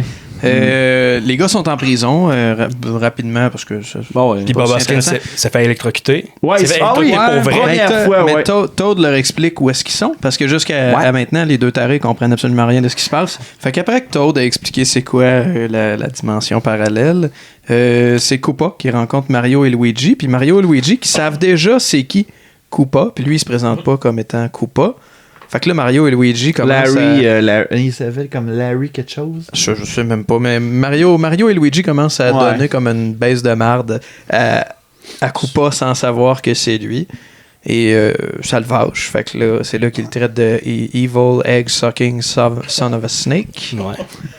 Et qui décide de les amener dans sa salle où il va faire du de-evolve. Et ça, on y arrive pour la première fois. C'est la machine à désévolutionner. Je sais pas si ça se traduit comme ça. Ou désévoluer, les humains. Puis il va mettre Toad. Toad, le musicien, va devenir un genre de petit dinosaure avec un harmonica dans le cou. Un Goomba. Un Goomba avec une harmonica dans le cou. Un Goomba avec une méchante grosse extension de corps. Oui, c'est ça. C'est comme le contraire des Goombas du jeu avec la grosse tête. Puis normalement, c'est juste une tête avec des pieds, mais là, cette fois-ci, c'est genre une tête sur un méchant gros corps. Qu'on se dit, mais pourquoi? Parenthèse, c'était supposé des Koopas. Des Koopa Troopa comme dans le jeu Les Tortues. C'était supposé être ça. Ça ressemble plus à des reptiles, justement, des tortues, mais ils ont changé ça pour des Goombas. Parce que ça c'était pas assez. D'après moi, je pense que c'est genre un mix des deux. Parce que tu remarques qu'il y en a qui ressemblent pas mal plus à des Koopas, puis il y en a d'autres qui ont plus la face plus ronde. T'en as comme des dinosaures plus à ceux-là, je serais porté à dire que ça, c'est des Koopas, mais ça, avec la face ronde, c'est genre des Goombas. Ça, je trouverais ça crédible. Ouais, peut-être. En tout cas, moi, quand j'étais jeune, je pensais que c'était ça. Je me suis fait cette conclusion-là. C'est possible. Mario et Luigi poussent Koopa dans une machine pour désévoluer. Assez faciluement, là, tu sais. Ils poussent les gardes, ils font juste littéralement les pousser, puis ils tombent. Ils pognent. Tout le monde est épais. Luigi comprend tout le mécanisme, comment ça fonctionne. Ok, Jurassic, il faut dire que c'est un gros bouton qui est écrit comme Jurassic avancé. Là, tu l'aurais compris aussi, le truc. Là, c'est sûr. Tabarouette. C'est pas si compliqué. Mario et Luigi se sauvent du repère du méchant. Puis ils se sauvent avec une genre de tyrolienne, mais tu sais, une longue tyrolienne. Oui. En faisant des babayes à tout le monde. Luigi, moi j'ai déjà fait de la tyrolienne, les gars. Ouais. Puis c'est-tu le fun? Jamais longue de même. non, puis pour vrai, c'est dur supporter son poids. Faut dire que j'ai pris du poids dans les dernières années. Ouais. Mais lui, il est là, il se tient, puis c'est vraiment long. Là. C'est un genre de 5 minutes de ride. Lâche la tyrolienne, fait des babayes aux prisonniers, reprend-les comme si rien n'était, puis on s'entend, là. C'est pas des athlètes, là. Ouais, mais c'est Super Mario. Ah, ok, c'est un film. C'est Super Mario dans un monde parallèle. Ouais, j'avoue. Commence à avoir beaucoup de layers de fantastique. Ouais, effectivement. Là-dedans. Et c'est là que possiblement, il y a beaucoup d'éléments du jeu à ce moment-là. Il y a des boules de feu et les petites bombes avec les bombes, exactement. Ouais. Puis quand ils réussissent à arriver au bout de leur tyrolienne, ils sont comme dans une pièce où il y a un paquet de portes. Là, Luigi ouvre une porte, se cache en arrière, laisse passer quelqu'un. Mario ouvre une autre porte. Et ça, c'est encore une fois du Gilles Latulippe. Oh oui. Hein? Absolument. Que seraient nos héros sans un peu de claquage de porte? Ouais. Gilles Latulippe, Scooby-Doo un petit peu aussi. Oui, absolument. Oui. Fait que là, les gars se sauvent avec une voiture volée, une voiture de police volée, si je me trompe pas, dans laquelle ils ont c'était le bout de Grand Theft Mario. Ouais, ou genre Twisted Metal, Twisted Mario. Je crois. Ah, Twisted, belle référence, Anthony. Belle référence. Puis il y a une poursuite policière, mais les policiers ont des lance-flammes au lieu d'avoir des guns. Ouais. C'est complètement inefficace. Là. Mais on pensait que c'était comme genre une référence aux boules de feu qu'il y avait dans le jeu, mais on le sait pas. On sait pas à quel point. Tu sais, genre, il y a comme la fleur de feu là, qui garoche des boules. Là. Ouais. C'est genre référence. Je sais pas. Ça se pourrait, mais à un moment donné, ouais, il lance des boules de feu, mais après ça, dans la poursuite de char, il y a vraiment deux chars de police à côté. Puis c'est juste des petites flammes qui lancent sur le char, puis ça fait rien. Là. C'est avec des guns, il aurait pu juste tirer dessus. Puis, dans ce monde parallèle-là, il n'y a pas de gun. À moins que l'objectif, ce soit de réchauffer la voiture tellement que les gars ont tellement chaud qu'il faut qu'ils arrêtent puis qu'ils sortent. Ça se pourrait. C'est peut-être ça. J'essaye de quoi, là. C'est peut-être. C'est bon d'espérer en l'ingéniosité de ce film. Là. Ouais. Les gars sauvent ont l'écran des policiers sur lequel il est écrit Alien Plumber. Les policiers extraterrestres recherchés. Puis là, à un moment donné, leur voiture de police se ramasse par-dessus une autre voiture. Et c'est là qu'il y a une des excellentes lignes du film. Oui, c'est drôle, ça. Qui dit I hope the guy downstairs knows where we're going. I hope the guy downstairs knows where we're going. Sérieux, il y a vraiment des super de bons calls dans ce film-là. Ouais. C'est ce qui fait en sorte que ce film-là est agréable à regarder, selon moi. Je pense que oui. Il y a des bons calls. C'est pas comme si, mettons, c'était genre tout le temps des. C'est pas Birdemic, là. Ouais, c'est carrément pas Birdemic. C'est divertissant. Il y a un divertissement que je sais reconnaître, même si ça ne respecte pas le matériel source. C'est vrai. Ouais. La voiture rentre dans un tunnel, tombe au bout du tunnel dans une espèce de chute qui aurait dû être mortelle, puis est retenue par une espèce de toile là. Je saurais pas comment l'appeler. C'est du fungus. Du fungus. Ouais. Puis là il y a une espèce de son de cartoon avec la voiture qui rebondit un peu dans le ravin. Boing boing. C'est un son à la Looney Tunes. Une occasion ratée, où est-ce qu'il aurait pu mettre un son de jeu à la place. Ben ils ont eu plein d'autres opportunités. C'est ça. Tu sais, des fois, t'as des scènes de Koopa, puis en arrière, t'entends des... Ouais. Comme, tu sais, c'est comme si, mettons, c'était un ordinateur en arrière, puis... Mais c'est tellement pas... Ils ont pas utilisé ça, en fait. Je sais qu'à un moment donné, dans le sound design, ils auraient pu utiliser plus de références. Tu sais, le son, là, quand Mario se fait pogner dans le jeu, là, tu sais, genre... Ouais. Tu sais, avant de mourir, là, quand ils mettent les bottes pour les bottes volantes. c'est à ce moment-là, c'est... Ouais. C'est là où c'est active, ouais, c'est ça.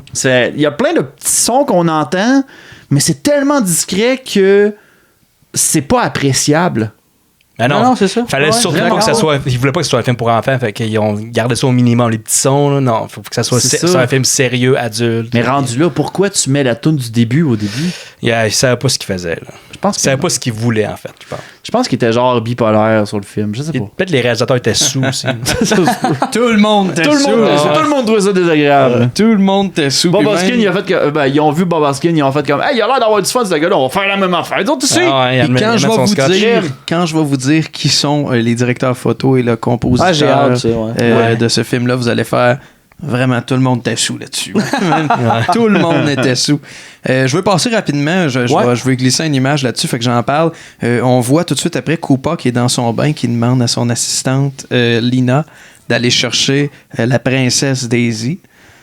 Puis là, il y a comme une espèce d'orgasme. Tout d'un coup, il dit The Princess. Puis là, il fait une face The Princess. J'ai noté la phrase qui dit What I love about mud, it's clean and dirty at the same time. Bring me the prince. You blew it. And never cleaned up. Do you know what I love about mud? It's clean and it's dirty at the same time. The princess. Ouais. J'ai trouvé ça. Mais c'était mélodieux. Ouais, mais c'est un peu. Mais comme tu disais que le bout de qui parle la princesse, c'est un peu c'est pas clair. C'est pas clair. C'est adulte. Ensuite, on voit Koopa qui evolve les deux idiots. Puis les deux idiots sont pas vraiment moins idiots, connaissent juste plus de mots. Ouais, c'est vraiment. C'est juste la racine carrée de tel chose. Ouais, et puis après ça, ils font des moves tout aussi épais. Ils font juste avoir un vocabulaire plus large. Dans le désert, ils se plantent avec le char. Même s'ils sont super cultivés, ils parlent bien, mais... Tu sais, moi, je me serais attendu à ce que ce soit un genre de d'un point tournant. Je veux dire game changer, mais un point tournant dans l'histoire avec ces deux colons-là. Tu sais, il fait évoluer. Fait que tu dis, parfait, là, ça va donner des méchants intéressants, mais ils ont juste plus de vocabulaire. C'est tout ce qu'il a rajouté. C'est pour rajouter de l'humour. Ils font des belles phrases. C'est drôle. C'est que ça. Parce qu'ils sont aussi caves qu'avant. Ah oui, c'est vraiment Ils sont incompétents. Ouais. Ensuite, Mario et Luigi sont dans le désert. Mario et Luigi sont dans le désert. On spécule qu'il est peut-être dans le monde 2 de Mario Bros 3. On n'est pas sûr. Peut-être. Luigi est en chest avec une ceinture multicolore qui est pas sans rappeler le drapeau de la fierté gay. Ouais. C'est une ceinture qui va les suivre tout le long du film, même quand au bout avec le costume. Ouais, même quand au bout de 75% du film, ils finissent par enfin porter les costumes des couleurs du jeu. Ils ont encore l'espèce de ceinture multicolore qui a pas rapport. Ils se la passent. À un certain moment, c'est Luigi qui l'a, d'autres fois, c'est Mario. Ça dépend pas comment ils filent les boys. Ils ont leur ceinture.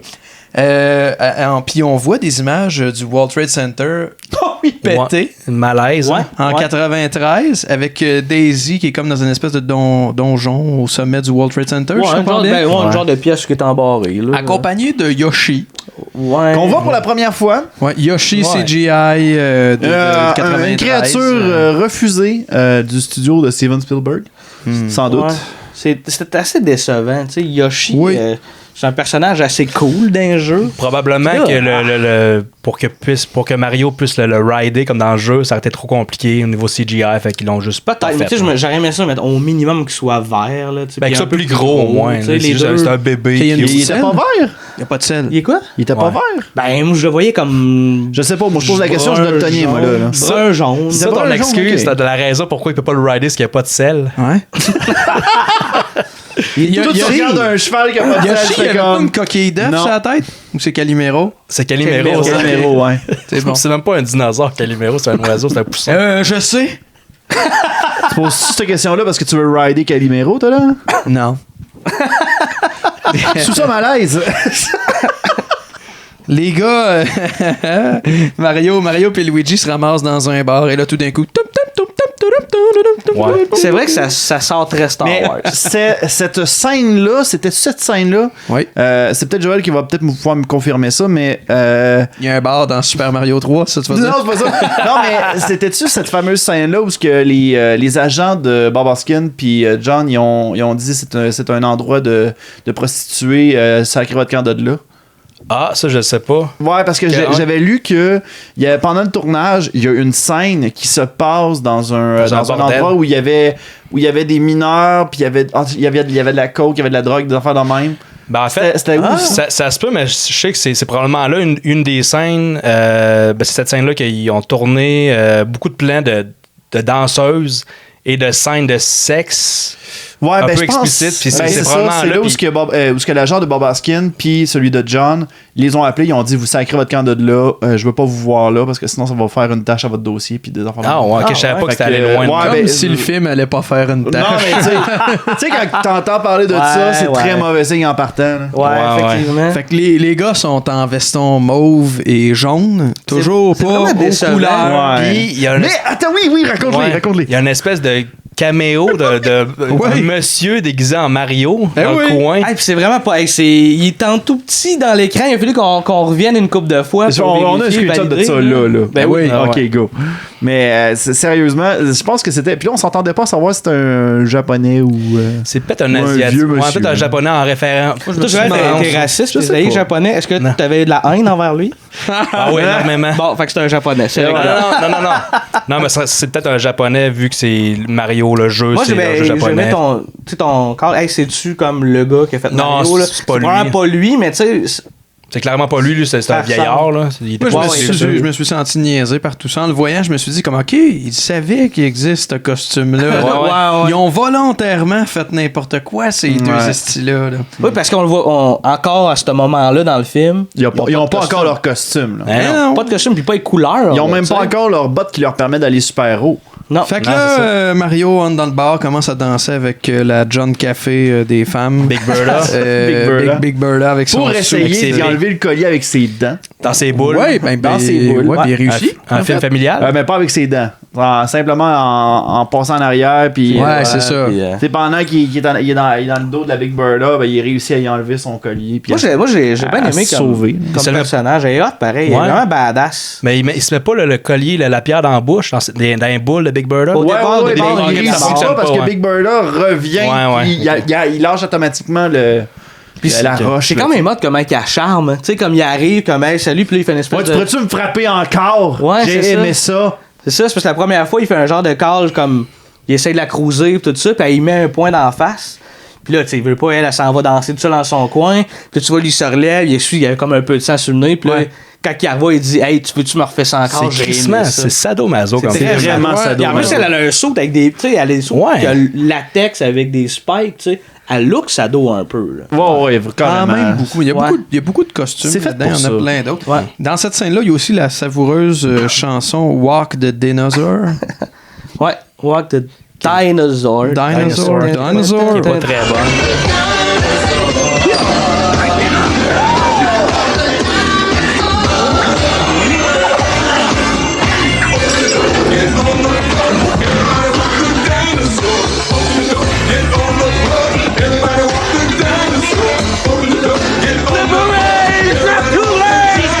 Fait que les gars se sauvent ou essaient de se sauver avec la roche.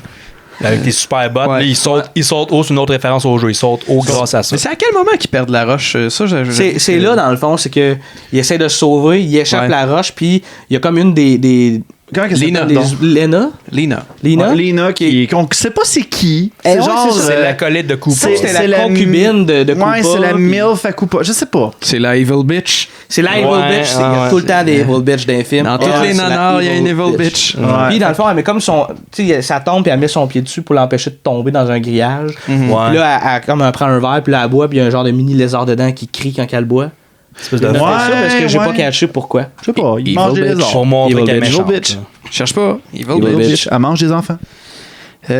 Koopa pas content. Il commande une pizza. Commande une pizza. Commande la pizza. Ça fait partie des scènes random. En fait, c'est drôle. Tu la vois, c'est à 1h05 dans le film, tu la vois, tu te dis, c'est mauvais. Ça set up une joke qui est pas très drôle, qui revient peut-être une demi-heure plus tard. Peut-être, je sais pas. C'est juste calé, est où ma pizza? Ouais, mais il dit, ma pizza, je veux des extra vers de terre, des affaires. Quand je suis un lézard, je mange de la pizza avec des affaires. Ouais, c'est ça, c'était dégueulasse. Spicy, puis pas de... En tout cas. Inutile. Ouais, c'est inutile. Puis là, tu penses que le livreur, c'est peut-être un caméo de quelqu'un, mais non. Non, c'est juste un dude random. Non, pendant une seconde, j'espérais, c'est-tu Dave Grohl? C'est-tu Dave Grohl, le livreur de pizza? Grohl. Les cheveux longs. C'est vrai qu'il y a les cheveux longs. Dave Grohl avait les cheveux longs. Il y a les cheveux longs. Ah, ça aurait pu. Elle veut en 93? On est 4 ici, il n'y en a pas un avec les cheveux longs. C'était Nirvana? Ouais. T'es encore là, ouais? Ah ouais, ça aurait pu. Ça aurait pu. Ça aurait pu. Puis là, à 1h06... 1h06 précisément, c'est là qu'on voit les costumes pour la première fois. Oui. Ouais, avec le fameux glue. Ça marche. Il était temps en crise qu'on les costumes pour la première fois, 1h06. Et là, il reste combien de temps avant la fin du film? On est rendu à 1h06 dans le film et techniquement dans le podcast, on est à 1h06 aussi. Ouais. Hein? On s'est peut-être étendu un peu sur des détails. Peut-être. Pour qu'on soit au même rythme que le film. Mais de toute façon, à partir de ce moment-là, ça se met à débouler. Il y a la scène préférée de Luduc. Oui, la scène de l'ascenseur. Ouais. Où Luigi, Mario puis Luigi se faufilent entre les Goombas puis, moi je vais dire les Koopas, afin de pouvoir comme pas se faire remarquer. Et à un moment donné, l'ascenseur devient tellement plein que là, Luigi a l'idée d'essayer de les faire danser sur une musique qu'ils entendent comme musique d'ascenseur. Fait que là, il touche pour les faire valser. Puis là, il parle tout un après l'autre. Il y en a pas un seul qui fait comme il y a quelqu'un qui me touche. Non, tout le monde fait comme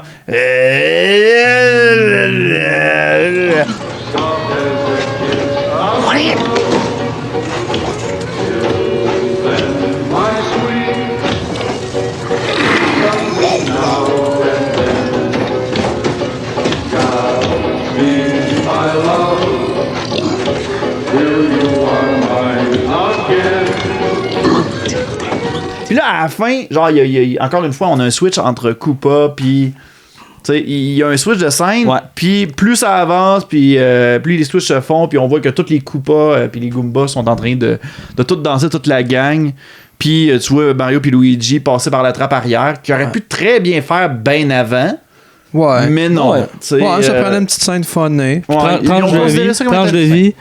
Quand que je gardais ma fille, quand elle était tout petit bébé. On dit pas ça, regardez, tu t'occupais de Je m'occupais de ma fille, t'as raison. C'est dégueulasse ce que je viens de dire là, je m'excuse. Mais quand je m'occupais de ma fille, mauvais parent. J'ai eu la chance. On est tellement en 2018 qu'en ce terme-là, il faut que tu t'excuses. Ouais. Puis quand je m'occupais de ma fille, j'ai eu la chance de pouvoir d'avoir un congé parent. Tu t'occupais de ta fille? Je m'occupais. À vrai dire, tu ne l'élevais pas? Ben, pas à cet âge-là. Elle était ben trop niaiseuse. Attends, tu n'élevais... Tu t'es-tu en train de dire que ta fille était niaiseuse? Ben oui, c'est ça que je viens de dire. Non, mais ce que je veux dire, c'est que quand, mettons, j'ai eu la chance de pouvoir m'en occuper, dans le fond, puis ma blonde travaillait, puis tout ça. J'étais un père à la maison. C'est que t'as eu la chance d'avoir un congé parental. On comprend là que tout ce que tu voulais, c'était le congé. Ce que je veux dire, pour simplement garder ta fille. Ce que je voulais dire, c'est que je faisais souvent cette scène-là, la scène de l'ascenseur avec ma fille dans mes bras pour la coucher, puis je me trouvais drôle. Je la prenais dans mes bras, puis puis je pensais vraiment très clairement à cette scène-là. Puis elle s'en rappelle pas. Elle était niaiseuse. C'est un Goomba de la société. Le premier film que j'ai fait écouter à ma fille, Le Parrain? Scarface, j'étais pas loin. Scarface? M'en souviens. Ouais. Elle avait comme 7 mois. Elle t'en reparle souvent, je pense. À tous les jours, elle est là comme Where's my little friend? Elle a sa montagne de coke à côté de sa bassinette. Alors, c'est pas de la coke, c'est du sucre, là, au moins, regarde. Sur la fin, vers la fin de la scène de l'ascenseur, je vous ramène, les gars, vers la fin de la scène de l'ascenseur, il y a Daisy qui va presque se faire tuer par Lina. Oui. Mais Yoshi va défendre Daisy en mordant le pied de Lina. En venant le poignet avec la langue. Avec sa langue. Il veut l'avaler. Elle ramène, excuse-moi, Yoshi ramène Lisa vers sa bouche. Et Lina va le stabber. Lina va stabber Yoshi! Ouais. Cruauté animalière. Pauvre Yoshi. C'est incroyable. Ouais. Ah, puis il y a un détail bien important qu'on n'a pas mentionné. Quoi donc? On apprend que les hommes dinosaures, ils mangent de la viande. Parce que, tu sais, il y a comme un Goomba qui est taupe qui apporte de la viande. Ouais, c'est ça. Il est domestiqué, lui. Ouais, puis Daisy dit qu'elle est végétarienne. Ouais. Je voulais juste souligner ça. Je l'avais noté, mais je me disais, c'est pas si important. C'est pas pertinent, pas vraiment. Dans le fond, y avait-tu bien gros des végétariens dans les années 90? Il y en avait, mais moins qu'aujourd'hui. Il n'y avait pas de vegan vraiment encore. Là. Dans le sens, c'est végétarien. C'était pas tendance. C'était pas tendance encore. Ça commençait, mettons. Parce qu'on s'entend, c'est une mode, le végétarien. Ça va arrêter bientôt. Parce que moi, j'ai remarqué parce que moi, j'ai remarqué que quand ils ont dit je suis végétarienne, puis que là, elle a expliqué. T'sais, moi, je me suis dit, peut-être que oui, en effet, elle l'explique au Goomba qui comprend pas ce que c'est que le végétarisme. Mais en même temps, est-ce que l'auditeur des années 90 comprend ce qui se passe en ce moment? Non, mais pour vrai, c'est vrai. Mon raisonnement, en 93, je pense que le monde savait c'était quoi. Ah, mais ça doit être comme genre de légende. En 93, j'avais 1 an. Je m'en souviens pas. Je me souviens pas ce qu'on pensait du végétarisme. Aïe, aïe. Ouais. Quel petit cul. Ouais, je suis rendu au système informatique avec un gun. Je suis rendu à Daisy qui voit son père. Pour la comme une espèce d'amas de vomi de chat suspendu au plafond. Le fungus, parce qu'il est tellement désévolué. Elle fait This is my father. Puis là, Ça ressemble à une boule de poil de chat. Ouais, c'est ça. Tu vois ça, cette affaire-là, puis jamais tu penses à la phrase « This is my father ». Mais non, lui, c'est le roi de ce monde-là. Ben, c'est ça, c'est qu'on catch que dans le fond, c'est comme si Koopa l'a renversé. Puis il a comme désévolué au point qu'il est devenu un champignon. Mais ça, cette référence-là, quand j'écoutais le film tout à l'heure, je me suis dit, crime, c'est peut-être une référence à Mario Bros 3. T'sais, à la fin de chaque niveau, on voyait tout le temps comme un roi qui avait été transformé par Koopa avec une baguette. Ouais, peut-être. C'est ma référence que j'ai fait le lien de mon bar. Je me suis dit, c'est peut-être ça qu'ils ont voulu ramener. Comme le roi transformé en chien. Puis tu sais, fungus, champignons, les rois champignons. Tu sais, moi je trouve que ça a du sens. Mais en même temps, pourquoi que Toad aurait été transformé en Goomba? Ah non, ça n'a aucun lien. Logiquement, s'il avait été désévolué, il aurait fallu qu'il se transforme en fungus. De toute façon, Toad, je pense qu'on... En général, dans le film, il est un peu négligé. Là. Il y a un certain moment où ses acolytes mettent le feu après mettre le feu dessus. C'est un peu... c'est ça, c'est un peu... C'est juste... Ils ont juste comme inséré Toad afin de pouvoir dire « Hey, on va le faire désévoluer, puis après ça, ça va devenir un Goomba qui va devenir loyal pour Daisy. » puis tout ça. Va être gentil, là. Ouais, effectivement. Ouais. C'est ce feeling que j'avais. Mais oui, j'arrive au système informatique. Il y a Mario et Luigi qui s'apprêtent à se lancer dans le vide et Daisy les voit dans une caméra. Tu voulais-tu parler du système informatique? C'est-tu pour ça que tu m'as dit ça? Le système informatique, il fonctionne avec un gun que tu pointes à l'écran comme le zapper. Souris, là, c'est un fusil. C'est juste un petit zapper, comme les zappers de Duck Hunt. C'est un peu stupide comme système, mais c'est juste pas une référence. C'est pas une référence. Surtout qu'il n'y a pas de gun dans Mario Bros. Fait que je sais pas pourquoi ils ont absolument voulu... c'est le Nintendo, là. Puis tu sais, quand Daisy a utilisé l'espèce de gun, je me dis, ça doit être comme... Cet ordinateur-là, il est spécial, il y a ça. Puis immédiatement après, on voit Koopa devant un ordinateur avec le gun. Fait que c'est ça leur souris d'ordi. Ouais, c'est ça. Un gun. Ouais. C'est bizarre. Tu sais, puis c'est vraiment pas caché. En même temps, eux autres, ils arriveraient dans notre monde, là, puis ils verraient nos télécommandes. Là. Puis là, ils feraient comme... Comment ça, c'est pas un gun? C'est-tu leur gun? C'est ça. Pourquoi c'est pas un gun? Ils tirent-tu avec ça? C'est-tu leur gun? Là, on voit, il y a de quoi que j'ai souligné dans ce bout-là. Ouais. On voit un peu plus comme les corridors, comme du château. Ouais. Moi, j'ai trouvé que l'esthétique était... Les pics. Ouais, c'est ça, c'était comme des pics très triangulaires, un peu comme dans les jeux de Mario Bros. Ouais, je trouvais en fait, c'est ça, des gros studs. Ou comme les costumes sadomaso. Ouais, mais moi, c'est vraiment plus le château qui m'a fait ça peut ressembler au château parce que... c'est peut-être un donjon de sadomaso aussi. Peut-être. Ça va être le titre de l'extrait. Ça va s'appeler Sado Mario Bros. Sado Mario. Et Sado Mario Brother. C'est drôle. Koopa comprend que c'est Lina qui a la roche. Daisy présente son père au Bros. Au Bros. Dans une scène qui a vraiment très peu d'importance dans tout ce film-là. Ouais. Et là, Mario le pimp va aller sauver les escortes dans la cage à escorte. Pendant que Luigi et Daisy vont se garrocher dans la troupe de Koopa. Ils se font capturer. Là, comme... Vraiment, tu sais, ils font juste comme sortir de la pièce, puis tada, il y avait Koopa là. C'est ça. Ouais. Puis il s'enfuit dans un tuyau, encore la référence au jeu tuyau, sur un matelas qui on dirait que ça fait référence à un tableau de Mario 64, mais le jeu n'était pas encore sorti. Non, dans le tableau de l'hiver, l'espèce de course. C'est avant-gardiste. Ouais, tu sais, la course avec le pingouin. Là. Ouais. Cette fois-ci, c'est sur un matelas. C'était des visionnaires, finalement. C'est deux fous. On les juge, mais dans le fond, c'est eux autres qui devraient nous juger présentement. Ouais. Oh shit, c'était creusé, ça, c'était quand même. Ça, c'était super bon. Fait qu'on arrive dehors. Là, il y a Koopa qui livre un gros discours. Le gros discours du vilain. Juste avant de faire un callback à sa pizza. End of the de-evolution guns! Prepare for destiny! Where's my pizza? Tout ça pour ça. Ouais, ça. Ouais. Plus tard. Je veux juste vous dire que j'ai gagné. Non, tu sais, c'est... Non, c'est vraiment... on comprend on vient faire le lien avec cette scène-là qui sert carrément à rien. Puis même le lien, il sert à rien. Non. Fait son call, puis... Et où ma pizza? Hein? On est supposé de rire. Ouais, c'est ça. C'est comme un genre de... Il y a des calls qui sont vraiment drôles dans ce film-là. Celui-là en fait pas partie. Non, puis les gars, à ce moment-là, mon personnage préféré revient. Il y a un gars basic qui se plante. Encore. Puis toujours sans raison, là. C'est comme si ce gars-là, dans le fond, de sa journée, il monte son vélo, il remonte comme au 2e étage d'un truc.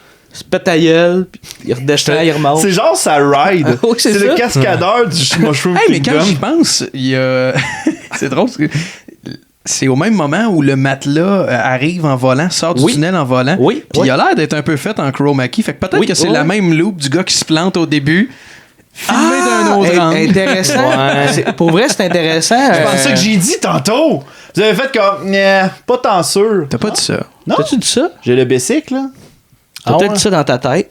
Puis si tu le dis pour vrai, ben on s'excuse. Non. Je veux un repeat là. Des fois, on n'écoute pas. Fais pas ça. On continue. Puis il y a un bullet bill. Qui est mis dans les... Qui t'a mis dans les souliers, c'est ça que j'ai compris? Ouais. C'est ça qui est fait voler. Pour lancer ses souliers. Explique, c'est quoi un bullet bill?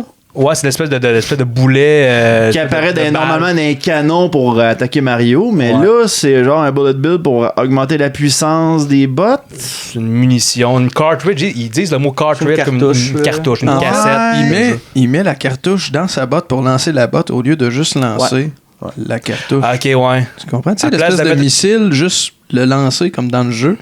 Il lance de quoi avec ce missile-là? Okay. C'est très bizarre. Je m'en souviens pas, mais c'est très pour bizarre. attaquer Koopa avec la botte. Là.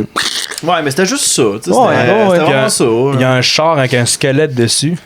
Ouais, ça c'est vraiment comme un char sur le hood du char, comme s'il y avait quelqu'un qui était mort sur le hood du char. Je devais prendre sur un taxi, c'est comme juste normal. Là. C'est vraiment Mad Max, mais encore plus chaotique. Mais c'est ça, c'est fou là. C'est comme Mad Max, mais plus chaotique. Ouais. Mad Max, c'est un taxi dry bone. Mais à ce temps que t'en penses, c'est vrai que les moyens de transport sont tous un peu farfelus. Il y a un moment où ils reviennent en ville avec une espèce de 10 roues, puis il y a comme des feux de Bengale de chaque côté de la cabine qui brûlent pendant comme toute la durée du genre attaché après des cordes électriques. Moi, j'avais fait comme ça lien. Ça, je me suis dit, c'est peut-être comme un autre. Parce que je sais qu'à un moment donné, genre, quand Luigi et Mario se sauvent d'un tuyau, à un moment donné, le char, il dit que, tu sais, il est déconnecté du système. Fait que là, ils sont plus capables de le contrôler. Moi, je me suis dit, coudonc, ça se peut-tu que ça soit à cause que, normalement, ces chars-là sont connectés après les fils électriques? Parce qu'à un moment donné, j'ai vu qu'on voit, comme dans le film, une partie où le véhicule se promène, puis on voit comme que des côtés, il y a genre des petites étincelles. Fait que je me suis dit, c'est peut-être juste ça. Puis au début aussi, quand Luigi et Mario se font arrêter par la police, le char de police, il break avec un élastique. Ouais. C'est avec bizarre. un genre de... De la même façon, mettons que, tu sais, l'espèce de stopper au bout d'une voie ferrée qui est supposé arrêter le train quand il arrive à toute allure. C'est juste comme un élastique. C'est bizarre, c'est pas de technologie. C'est très beau. C'est comme ça que les avions atterrissent sur des porte-avions, en fait. Ça les break, les élastiques. Moi, ça m'a fait penser à ça. Arrête, pas vrai? Sérieux? Ah ouais. The more you know, c'est c'est fun. Hey. Non. Non, chier. Il n'y a pas d'élastique sur des porte-avions. Tabarnak, comment tu penses qu'un jet peut atterrir sur un porte-avions? Gilles! Prépare-toi, l'avion il s'en vient. Va me chercher la corde de bungee. Moi, je pense qu'ils n'ont jamais réussi. Non, mais je veux dire, il y en a des porte-avions. Qui essayent ça, mais maintenant, on va Il y a l'avoir un dude là qui se donne un swing avec son élastique, il tire, il espère pogner avec son crochet juste J'aimerais ça qu'on mette une vidéo de jet qui atterrit sur un porte-avions. Ouais, mais je comprends, c'est un peu comme un slingshot inversé. Là. Il fonce dans... Ouais. Puis ça va le cloquer. T'as été dans la marine, on va te faire confiance. Alors, Chris, c'est peut-être que je me trompe, j'ai peut-être trop écouté de films aussi, mais je suis pas mal sûr de ce que j'avance. C'est ça, il a même pas été dans la marine, il a juste trop écouté de films. Non, mais j'étais dans j'ai juste travaillé avec des hélicoptères, mais ils se posaient même pas sur le bateau. Dans Pearl Harbor, t'en vois-tu des springs? Y a-tu des squelettes sur les jets aussi? Il n'y avait pas de squelette sur les jets, non. Non, il y avait Bruce Willis qui spinait dessus. Ma référence à Die Hard 4. Ah ouais. Bravo. Mon Die Hard. Là, on a un bout quand même drôle. Là, on peut peut-être accélérer un peu. Là. Ouais. T'as, dans le fond, Lena qui a réussi à voler la roche à un moment donné. Ouais. Qui se sauve. Qui se sauve avec la roche pour aller la mettre dans l'espèce de météore pour fusionner les deux mondes. Ouais. Puis là, la cour à la Cruella d'enfer un peu. Oui, exact. Un peu folle. Puis quand elle rentre dedans, dans la pierre, elle meurt comme dans le mur, là, comme en squelette, elle brûle, genre. Elle devient fossile. Puis là, ça nous a fait penser à Infinity War. Parce que quand les mondes ils fusionnent, t'as comme Mario qui est en train de se battre avec Koopa. C'est comme le snap. C'est pareil comme quand le snap à le monde se désintègre. Mais puis pour vrai, ça se ressemble pas mal. Ouais. Mais 25 ans avant. Ouais, mais pas tant de... Dans le sens que moi, j'ai pas trouvé que c'était si outdated comme effet. Ouais, c'est vrai que c'est peut-être... J'étais assez curieux de mettre, mettons, les scènes côte à côte, voir si... Ben, c'est sûr qu'il y a une différence, là. Oui. Je suis sûr que les frères Russo, dans l'entrevue de Infinity War, ils ont dit « Ouais, dans ce bout-là, on s'est inspiré des Mario Bros. » Ouais, c'est ça, ouais. Moi, c'est drôle. Moi, je suis sûr que dans la partie 2 d'Infinity War, là, il va y avoir l'effet où Spider-Man va revenir. Mais pareil, comme quand Koopa revient dans le monde des... Ça, c'était un peu lettre, là. Ça, c'était dégoûtant, ça, là. C'est genre la tête qui fait des 450 degrés, là. C'était... Parce que, tu sais, dans le fond, bon, évidemment, les mondes se fusionnent. Puis là, à un moment donné, ils se défusionnent parce que Luigi, avec une drill, réussit à reprendre le morceau. Puis là, ça revient comme à la normale. Puis là, l'effet tout ce temps-là, pour ajouter au suspense, il y a une bobombe que Mario Luigi a amorcé. Mais je vais faire du Joël juste avant. Juste avant ça, il y a la bande des escortes qui traverse le tunnel. Ah oui. Puis il y en a une dans la gang qui tient une smoke. Ah oui, c'est vrai. Tu sais, en pleine situation de crise, traverser d'un monde à l'autre, elle fait c'est pas vrai que je fais ça sans fumer, moi. C'est ça. Ça m'aide à déstresser. Tabarouette. C'est pas un film pour enfants. Fait quoi, Luigi avec sa drill. Mais attends, il y a un bout, par exemple, on parlait de Scapelli tantôt. Ouais. On parlait de Scapelli qu'on revoit une deuxième et dernière fois. C'est vrai, absolument. Désévolué en singe. Puis c'est tout. Ouais, puis les guns de désévolution, c'est les Super Scope. Super Scope du Super Nintendo, mais comme peinturé. Là. Ouais, c'est vrai, effectivement. Référence au Super Nintendo. Là, on revient comme, mettons, ça défusionne. Puis là, il y avait une bobombe qui était activée, là, qui rajoutait un peu de stress. Puis la bobombe, on la voit qui va se mettre en dessous de Koopa, puis on voit sous les pieds. C'est écrit Reebok. C'est comme un placement de produit, mais on s'entend, une bobombe, mettons concrètement, c'est un jouet qu'on craint, qui avance. Ouais, la petite bombe qui avance que tu peux lancer avec Mario pour pas qu'elle te pète dessus. Exact. Dans Super Mario 64. Ouais, c'est clairement un jouet, là, tu sais. Ouais, puis les souliers, les pattes de la bobombe, ça ressemble même pas à des souliers Reebok. Non, juste à forcer. Non, ça ressemble à les petits jouets là, qu'on craquait pour qu'ils bougent. Là. Ouais. C'était très populaire dans les années 90. La bobombe pète, Koopa pète. Koopa pète. Tout pète. Ouais. Koopa pète, évidemment, il y a une espèce de... On a gagné, il revient un peu, ils leur font péter, ils se transforment en... Il commence à se transformer en tyrannosaure. Ouais, mais après... En slime. Parce qu'à un moment donné, il fait référence là, dans le texte que... dans le texte, pas... Il y a un mané qui se ramasse dans un genre de tank. Que là, il y a quelqu'un dans le groupe qui disait... Ça se peut dire que ça soit une référence au... Ouais, l'espèce de clown de Bowser dans Mario World, mais tu sais, c'est poussé. Non, c'est très poussé comme raisonnement, mais tu sais... On dirait qu'il y a tellement peu de références. On les cherche. On les cherche vraiment. Là. Ouais, on cherche les références. Ouais. C'est l'inverse de Ready Player One. Ouais. Ils nous sautent. On le sait qu'il y en a, mais on les trouve pas. Là, on est comme son. Ouh! Fait qu'ils gagnent. Fait qu'ils gagnent, ils décident de retraverser dans leur monde et Daisy décide de rester derrière avec son père. Parce que le père, on le voit, parce que il revient roi. Oui, il est défonguscisé. J'oubliais cette scène. Non, mais puis en plus, quand on l'écoutait tout à l'heure, moi je me disais, Chris, c'est tellement comme une opportunité pour mettre un caméo comique, un caméo cocasse. Tu sais, genre, j'aurais vu genre Christopher Lloyd, Christopher Lee qui ouais, c'est vrai. Qui a embarqué. Tu sais, genre une personnalité. Rick Moranis qui apparaît, tu sais, pis genre, on l'aurait ri. C'était lui. Ouais. Mais là, c'est genre un gars random qui est comme enfin normal grâce à ses plombiers. C'est tout. C'est quand même je les aime, ces plombiers. Ouais, c'est ça. C'est le roi. On arrive juste pas le voir. On n'a pas de scène avec. Il rencontre pas les non, c'est ça. Non, tu vois, mettons, il seul. Comme la boule de mort qui tombe, il devient roi. Même si, mettons, il voyait à travers sa toile, il voyait pas à travers les murs tout ce qui s'est passé en dehors de la pièce. Ben, le fungus était partout. On va dans ces spéculations. Ça veut dire que le fungus, il était intelligent. Il a catché qu'est-ce qui se passait. Parce qu'à un moment donné, il y a Koopa qui dit dans le film que toi qui voulais tout voir, maintenant t'es rendu du fungus. Ouais. Fait que moi, c'est ma théorie. Ma théorie que comme quoi que, tu sais, quand Luigi il dit trust the fungus, he can help you, j'ai l'impression qu'il nous regarde, qu'il veut nous aider. Ben, tu sais, des fois on voit des bobombes. Moi, je pense que c'est vraiment le roi qui voulait aider Mario puis Luigi puis qui était conscient. Qui se disait, hey, ces deux gars-là, même s'ils sont tweets, ils vont pouvoir aider à battre Koopa. Juste un rappel de ce que c'est le fungus pour les gens qui nous écoutent en ben, dans le fond, c'est la moisissure. La moisissure. C'est la moisissure que le roi a été transformé. Qui est répandu un peu partout dans le parallèle, dans des. Puis c'est ce qui permet de retenir le char que Mario et Luigi ont volé, puis ça les empêche de se crasher. Il y a une couple de fois que le fungus va sauver la mise. Du fungus, c'est aussi des champignons, fait que référence encore. On en arrive à la scène finale, juste avant le générique, le cliffhanger, où est-ce qu'on voit Mario et Luigi dans leur appartement avec Daniela, qui est l'escorte qui a un nom, l'escorte de Mario qui a un nom finalement. Et Daisy débarque et là, Seth, l'histoire d'un possible deuxième film. Vous allez pas croire à ça, la marde est en train de pogner, j'ai besoin de vous autres. Et là, le générique part. Ouais, la suite qu'on verra jamais. Et il y a une scène post-générique, on l'écoute. Well, I must say we have a very exciting proposal. A video game based on your many adventures. What would you call it? Iggy's World. The Indomitable Spike. The Super Koopa Cousins. J'ai vomi. Sérieux, c'est dégueulasse. C'était vraiment pas nécessaire.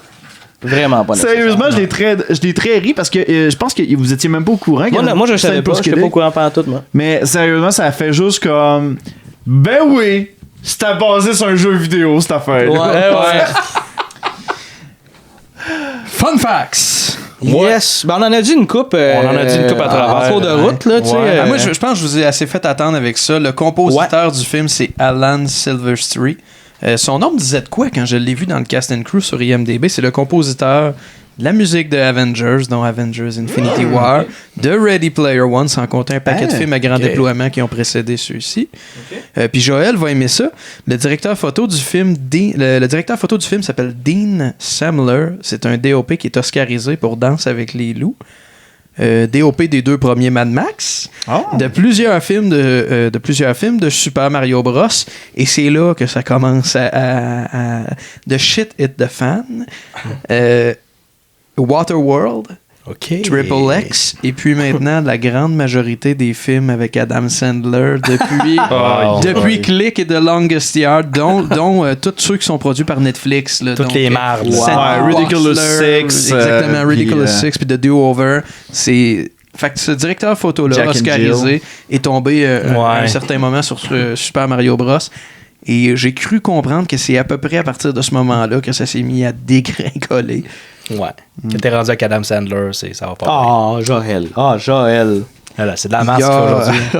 Ben ouais, je suis d'accord. Il y a un des producteurs qui est un Montréalais, Jake Eberts. C'est un Montréalais qui aujourd'hui est décédé, qui est né à Montréal, qui est décédé au Québec aussi. Ça a été le producteur pour plusieurs projets de films destinés à la famille, ce qui explique peut-être l'espèce de conflit entre les réalisateurs qui voulaient un film pour adultes puis un film pour la famille. Il a été producteur pour James et la pêche géante, Chicken Run, le dessin animé de Casse-Noisette de 1990, puis Le Prince et le Cordonnier, un autre dessin animé. OK. Chicken Run qui a fait capoter ma soeur, quand elle a vu comme les poules qui étaient comme en danger puis qui se faisaient amener à l'abattoir, a passé quelques semaines à ne plus vouloir manger de viande à cause de ce film. Ouais. On la salue.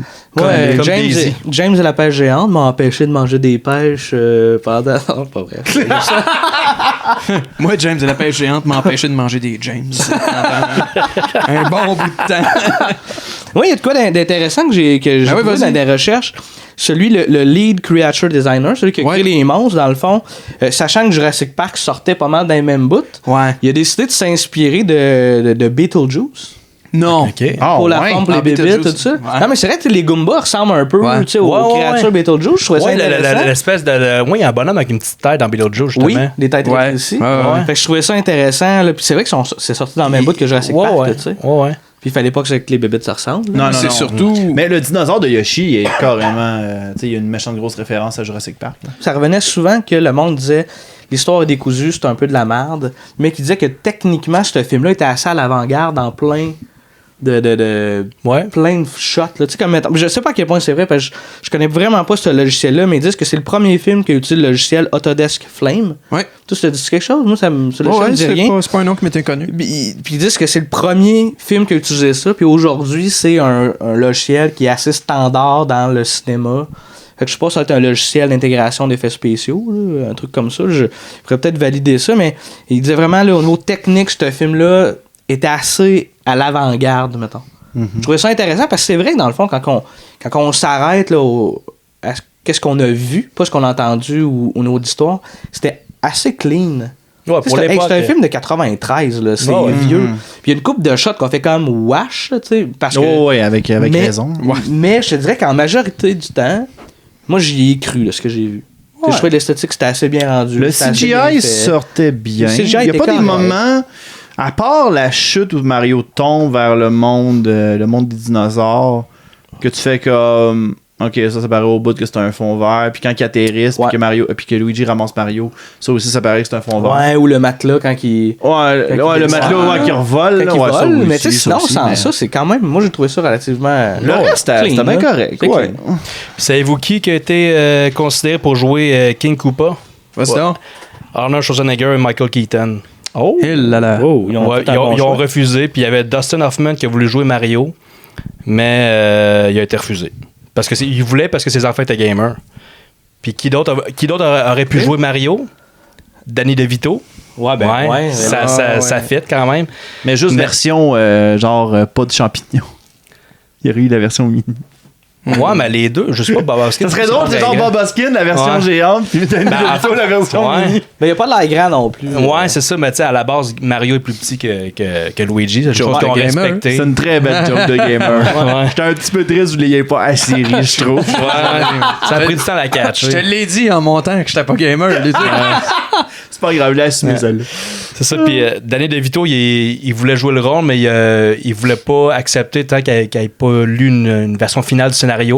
Puis la version finale est arrivée une semaine avant le tournage. Puis elle a été réécrite quotidiennement. Elle n'a jamais été si finale que ça. Ouais, c'est ça. Mais tu sais, ces acteurs-là, tu sais, c'est-tu tant une perte que ça? Non. Non. Toi, Luduc, c'est des histoires de fous à nous compter? Par rapport à ça... Qu'on n'aurait pas déjà compté. ouais, c'est ça. Joël en a parlé un peu. Le fait que Bob Hoskins s'est fait casser un pouce, un doigt, il s'est fait électrocuter plusieurs fois, puis on le voit dans le film qu'il se fait électrocuter. Moi, ça me fait rire parce que normalement, quand un acteur se fait blesser, à part pour le dernier Mission Impossible, parce qu'on voit clairement que Tom Cruise se fait comme... se casse un pied en faisant une cascade. Bob Hoskins, genre, tu le sais à quel moment il se fait électrocuter. Ouais. C'est carrément dans les bouts de vraiment, il se fait taiser solide, puis tu fais comme, OK. Puis il se fait stabber à un moment donné, je sais pas où. Là. Oui, c'est vrai. Ouais, mais en plus de jouer dans un film de marde. C'est ça, quand c'est pour un bon film, au moins. C'est comme Leonardo DiCaprio dans Tarantino. Ouais, c'est ouvert la main. Pas la main, puis il a continué. Ouais, mais lui, ce crime, il l'a mérité son Oscar plus tard. Là. Ben oui. C'était pas pour ce film-là. Non, c'est pour ça. Il a fallu qu'il mange un foie d'orignal cru. Pas d'orignal, mais. Il a fallu qu'il se couche dans un cheval mort. Il se couche dans un cheval mort, puis qu'il mange de la viande crue alors qu'il est végétarien. Bob Hoskins, il savait même pas que c'était il savait pas c'était quoi Mario Bros. Oui, c'est vrai. Puis il savait même pas que il savait pas que ça existait, puis il savait pas que c'était un jeu vidéo. Il savait même pas que le film c'était une adaptation de jeu vidéo qu'il a signé pour ça. Fait qu'il mais en même temps, paycheck, là. Ça fait plus de sens. Le film fait plus de sens si tu le relis pas à Mario Bros. Non, c'est ça. Ouais. C'est sûr. Puis ça se lit pas mal mieux. Puis Bob Hoskins, je pense que c'était pas longtemps après Who Framed Roger Rabbit. C'était-tu avant ou après ça? C'est en 88, ça. Ouais, fait que c'est ça, c'est vite avant. Puis il l'a parlé à un moment donné qu'il voulait pas être ce genre de gars-là qui fait juste des adaptations. Ouais. Non, lui, c'est juste un chèque de plus. Là, puis il en regrette. Il avait pas l'air d'être du genre de... Tu sais, ça a été une figure très importante dans les années 80. Mais j'ai l'impression que c'était genre juste... regarde, ramène-moi juste mon chèque, tu dois le faire, mais crème, tant que je suis payé, tu sais. Mais après ça, on voit que, tu sais, crème, qu'il soit sous pendant qu'il filmait ça, ça paraissait à quel point il était pas heureux, là. Non, vraiment. Il l'a dit, c'était un fucking nightmare, ça, il l'a dit. On finira pas ça lourd de même, les gars. Je veux connaître vos notes. À commencer par toi, Joël, commençons par Jean-Gab. Ah ouais? Moi, je regarde de plafond parce que clairement, je réfléchis puis j'ai pas une calice d'idées. Toi, je pense que tu le sais. Je vous rappelle, les notes sont de 10 à moins 10. 10 étant un chef-d'œuvre, 10 étant un genre de à l'ombre de Shawshank.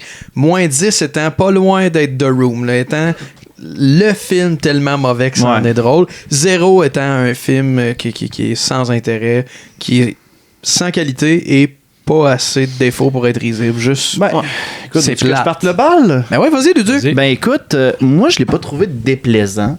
Comme je mentionnais tout à l'heure, je trouvais qu'il y avait des bons calls. C'est apprécié tant et si longtemps que tu oublies le fait que c'est un film de Mario Bros. C'est sûr que quand on prend en considération que, tu sais, quand tu t'attends à avoir un film de Mario Bros, là, oui, en effet, t'es déçu. Tu peux pas genre écouter le film avec du fun, tu sais. Tu vas juste comme essayer de regarder pour trouver des références. Tu vas être déçu en voyant les références, puis ça va. Mais il y a un bon dialogue. Il y a des scènes qui sont totalement inutiles. Moi, je serais porté à donner, je dirais pas un 0. Mais toi tu mentionnais que 0 c'est plate. 0 tu réécouteras jamais ça. Non, t'as pas eu de fun. Non, moi j'ai eu du fun, mais ça serait dans le moins. Parce que The Room, moi je considère ça comme étant très divertissant. Ouais. Oui, ça l'est. Moi je considérais ça comme étant, mettons, je vais dire un -3. Un -3, ça serait ma note. Fine. Parce que sérieusement, oui, l'histoire a pas de sens. Mais il est appréciable. Tu sais, genre, on en parlait tout à l'heure, comme quoi que le film, on serait prêt à l'écouter une deuxième fois. Voilà. Ouais, sauf que là, vu que tu donnes -3, ça veut dire que tu ris du film. Est-ce que c'est So Bad It's Good? Ouais. Okay. Je ris clairement du film. Le Bad Movie Bible le considère comme un So Bad It's Good, donc c'est plutôt legit. Ouais. Parce que moi, j'hésite depuis tantôt entre positif ou négatif. Moi aussi, je suis partagé. Jean-Gab? Ben, pour vrai, mettons ma note en positif puis en négatif, c'est la même note. Dans le sens, ce serait un genre de 6 ou -6. OK. Parce que c'est un film mauvais. Ouais. Si tu dis c'est du Mario Bros, c'est un -6. C'est un -6 parce que tu vas rire du fait que il a fallu qu'on cherche, tu sais, mettons, là, les gars, vous êtes comme méga nerds dans le Mario, tu sais, puis je veux dire, je me considère un peu moins nerd que vous autres. Puis Joël a essayé de trouver références. Exact, tu sais, fait que là, pour moi, si t'es rendu à te casser la tête, c'est parce que c'est vraiment so bad. Ça aurait dû nous le donner sur un plateau, tu sais. C'est ça. Fait que dans ce cas, c'est -6, parce que j'ai eu du fun à l'écouter pareil, tu sais. Ouais. Si on enlève le fait que c'est Mario Bros, j'ai quand même eu du fun à l'écouter, mais c'est pas un so bad. C'est juste c'est un film qui est cheesy. Ouais. Tu sais, les répliques, tu parlais des répliques, les répliques sont méga cheesy, ça marche. C'est juste trop chaotique. Ça aurait gagné à l'être un peu moins. Tu sais, mettons, dans l'univers, mettons, parallèle. C'est tellement chaotique qu'on dirait que c'est difficile d'accrocher à quelque part. Puis, juste les répliques cheesy m'ont fait bien rire. Puis le gars en basic qui se plante pour pas de raison. C'est un 6 si c'est pas un Mario Bros. Si c'est un Mario Bros, c'est un -6. Mais un -10, c'est pas The Room, ça serait genre Birdemic. Ouais, moi souvent, -10, je parle de Amazing Bulk, mais c'est pas tout le monde qui sait c'est quoi. OK. Un Birdemic, on va y venir, on va faire un épisode là-dessus. Sérieusement, j'ai hâte de l'écouter, cet épisode-là. Moi, pour à peu près, pas mal les mêmes raisons que toi, ça serait -5. Justement, parce que si t'enlèves le fait que c'est Mario Bros, c'est comme un film juste un peu étrange. Ouais, c'est ça. Mais ça vaut la peine d'être vu juste pour montrer à quel point, pour voir à quel point ils se sont plantés.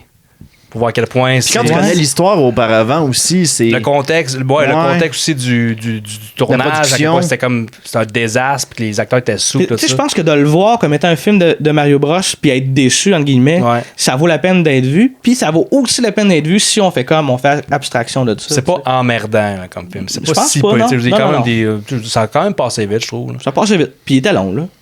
C'est 1h45. Ouais. Moi, je pense que c'est un -. Je suis vraiment pas mal dans le même bout que Joël puis Luduc. Un -4 pour moi. Mais j'ai hésité entre 4 et -4, pour vrai. C'est pour ça que j'ai nommé les deux, moi. Parce que ben franchement, je suis pas sûr que c'est un so bad. Je pense juste que c'est une chance ratée de faire un divertissement réussi. Le problème, c'est carrément la production. Là, mais un peu... Il manque peut-être un peu de cohésion, manque peut-être un peu de fini dans tout ça, mais ça reste très divertissant. J'ai envie de le réécouter. Il y a des phrases qui m'ont fait rire, d'autres qui m'ont vraiment pas fait rire. Il y a quelques moments d'acting qui sont complètement off, d'autres qui sont assez proches de ben des blockbusters des années 90. Fait que pour moi, c'est un -4. C'est vraiment un problème de ton. Ils savent pas... Le film ne sait pas qu'est-ce qu'il veut être. Film pour adultes, film pour enfants. Non, vraiment même que Luigi dit shit à un moment donné. Ça pour fait enfants, mal, dit pas shit. Là. Ça fait mal. Tu l'avais-tu mentionné comme quoi que les producteurs, les réalisateurs voulaient faire un film R, rated R? Ouais, je pense que je l'ai dit tantôt. Je l'ai dit tantôt, bon. Il y a des scènes de il y a des moments où on se dit, OK, ils veulent s'en aller là, mais finalement, non, ils veulent pas aller là. Fait que on émettait la théorie tantôt que ils se sont comme alternés. Fait que, ouais, mais pour moi, c'est un film qui est chaotique. Ouais. Ça résume assez bien. Là. Chaotique, il pourrait s'assumer comme étant chaotique aussi. Ça paraît que le scénario était réécrit à tous les jours. Ouais. Ben, messieurs, ça fait le tour de l'enregistrement le plus long de l'histoire. Yes! Combien de temps, là? On en est à 1:44. Peut-être que le montage, on va voir ce qui reste pas, mais ça fait très certainement le tour de l'épisode le plus long. De l'enregistrement le plus long. Merci beaucoup pour votre écoute et surtout merci Luduc d'avoir pris part à tout ça. Ça fait plaisir. Merci pour l'invitation. C'était bien le fun. J'espère sincèrement que tu vas revenir. Tu nous disais tantôt qu'il y avait des films que tu voulais qu'on fasse ensemble. Écoutez, moi, s'il y a des films de jeux vidéo que vous voulez qu'on fasse ensemble, moi, je suis bien partant. Moi, sérieusement, là, moi, genre, si vous m'arrivez avec même de films de super-héros, moi, je capoterais. Moi, je veux qu'on fasse Daredevil le premier. Je suis partant. Ou Steel. Défi Steel. On va faire Steel. On va faire Steel. Avec Shaquille O'Neal. Shaquille O'Neal. Quelle crise de vidange. Ça serait drôle. Suivez-nous. Mal chier. Suivez-nous. Ou bien le fameux Fantastic Four 2, ça serait pas pire, ça. Faut finir ça. On va arrêter ça. Sinon, Anto, il finira plus. Donc, merci à tout le monde d'avoir été là. C'était les films du Cabanon. Dans le Cabanon. Dans le Cabanon. Avec Joël, Jean-Gab et Anto. Et mon nom est Luduc. Vous pouvez me rejoindre directement sur la chaîne YouTube de Luduc. Il y a des affaires. Allez voir ce que Luduc fait sur sa chaîne. Je te rattrapais pendant que tu étais en train de faire un ACV. T'es en train de convulser. Allez voir ce que Luduc fait sur YouTube. Allez vous abonner à sa chaîne. Plein de trucs vraiment intéressants. Moi, j'ai bien aimé personnellement les entrevues. J'ai vu une entrevue avec Réal Bossé qui m'a bien fait triper. Je te disais ça tantôt. C'est ça. Puis on a aussi on a une série audio à l'intérieur de justement qui se passe dans la ville métropolitaine de Mont-Carmel. Vous êtes des gars de Shawinigan, messieurs. Donc c'est ça. C'est avec des super-héros qui se passent qui habitent dans la ville métropolitaine de Mont-Carmel. On extrapole les petites villes du Québec pour amener ça. Sinon, Météo-réalité, on étudie puis on essaie de démentir les légendes urbaines de la culture populaire. Et sinon, les classiques reportages de Luduc on couvre les événements ludiques à travers le Québec. Très cool. Ben, merci vraiment encore d'être venu. Merci les gars d'avoir été là. Particulièrement Jean-Gab. Merci d'être descendu dans ta cave, venir faire le podcast avec nous autres. C'est bien ça. C'est très très long ça. Ouais, ça va. Beaucoup d'épreuves. Merci d'avoir mangé de la poutine dans ma face pendant que j'avais déjà soupé. Ben, ça fait plaisir. Suivez-nous sur Facebook, sur YouTube. Vous pouvez nous suivre aussi. Vous pouvez vous abonner en fait sur iTunes, nous suivre sur Stitcher. Possiblement un paquet d'autres applications qui s'en viennent pour la version audio. Suivez ça. On va tout dire ça sur la page Facebook. Et il y a aussi filmdanslecabanon.com, un site web qui a été fait par Joël où vous retrouvez tout. Vous pouvez télécharger même un MP3 pour, je dirais, les plus techno de la gang. Merci. Ceux qui veulent écouter l'épisode sans avoir à être dépendant d'un Wi-Fi. Voilà. Merci beaucoup. À la prochaine. Salut. Salut. C'est qui se passe, les gars, là? On décolle. Ah. Ben là. Mais. Avez-vous au moins une oreiller à me donner? Est-ce quelqu'un qui peut me faire un lift au moins?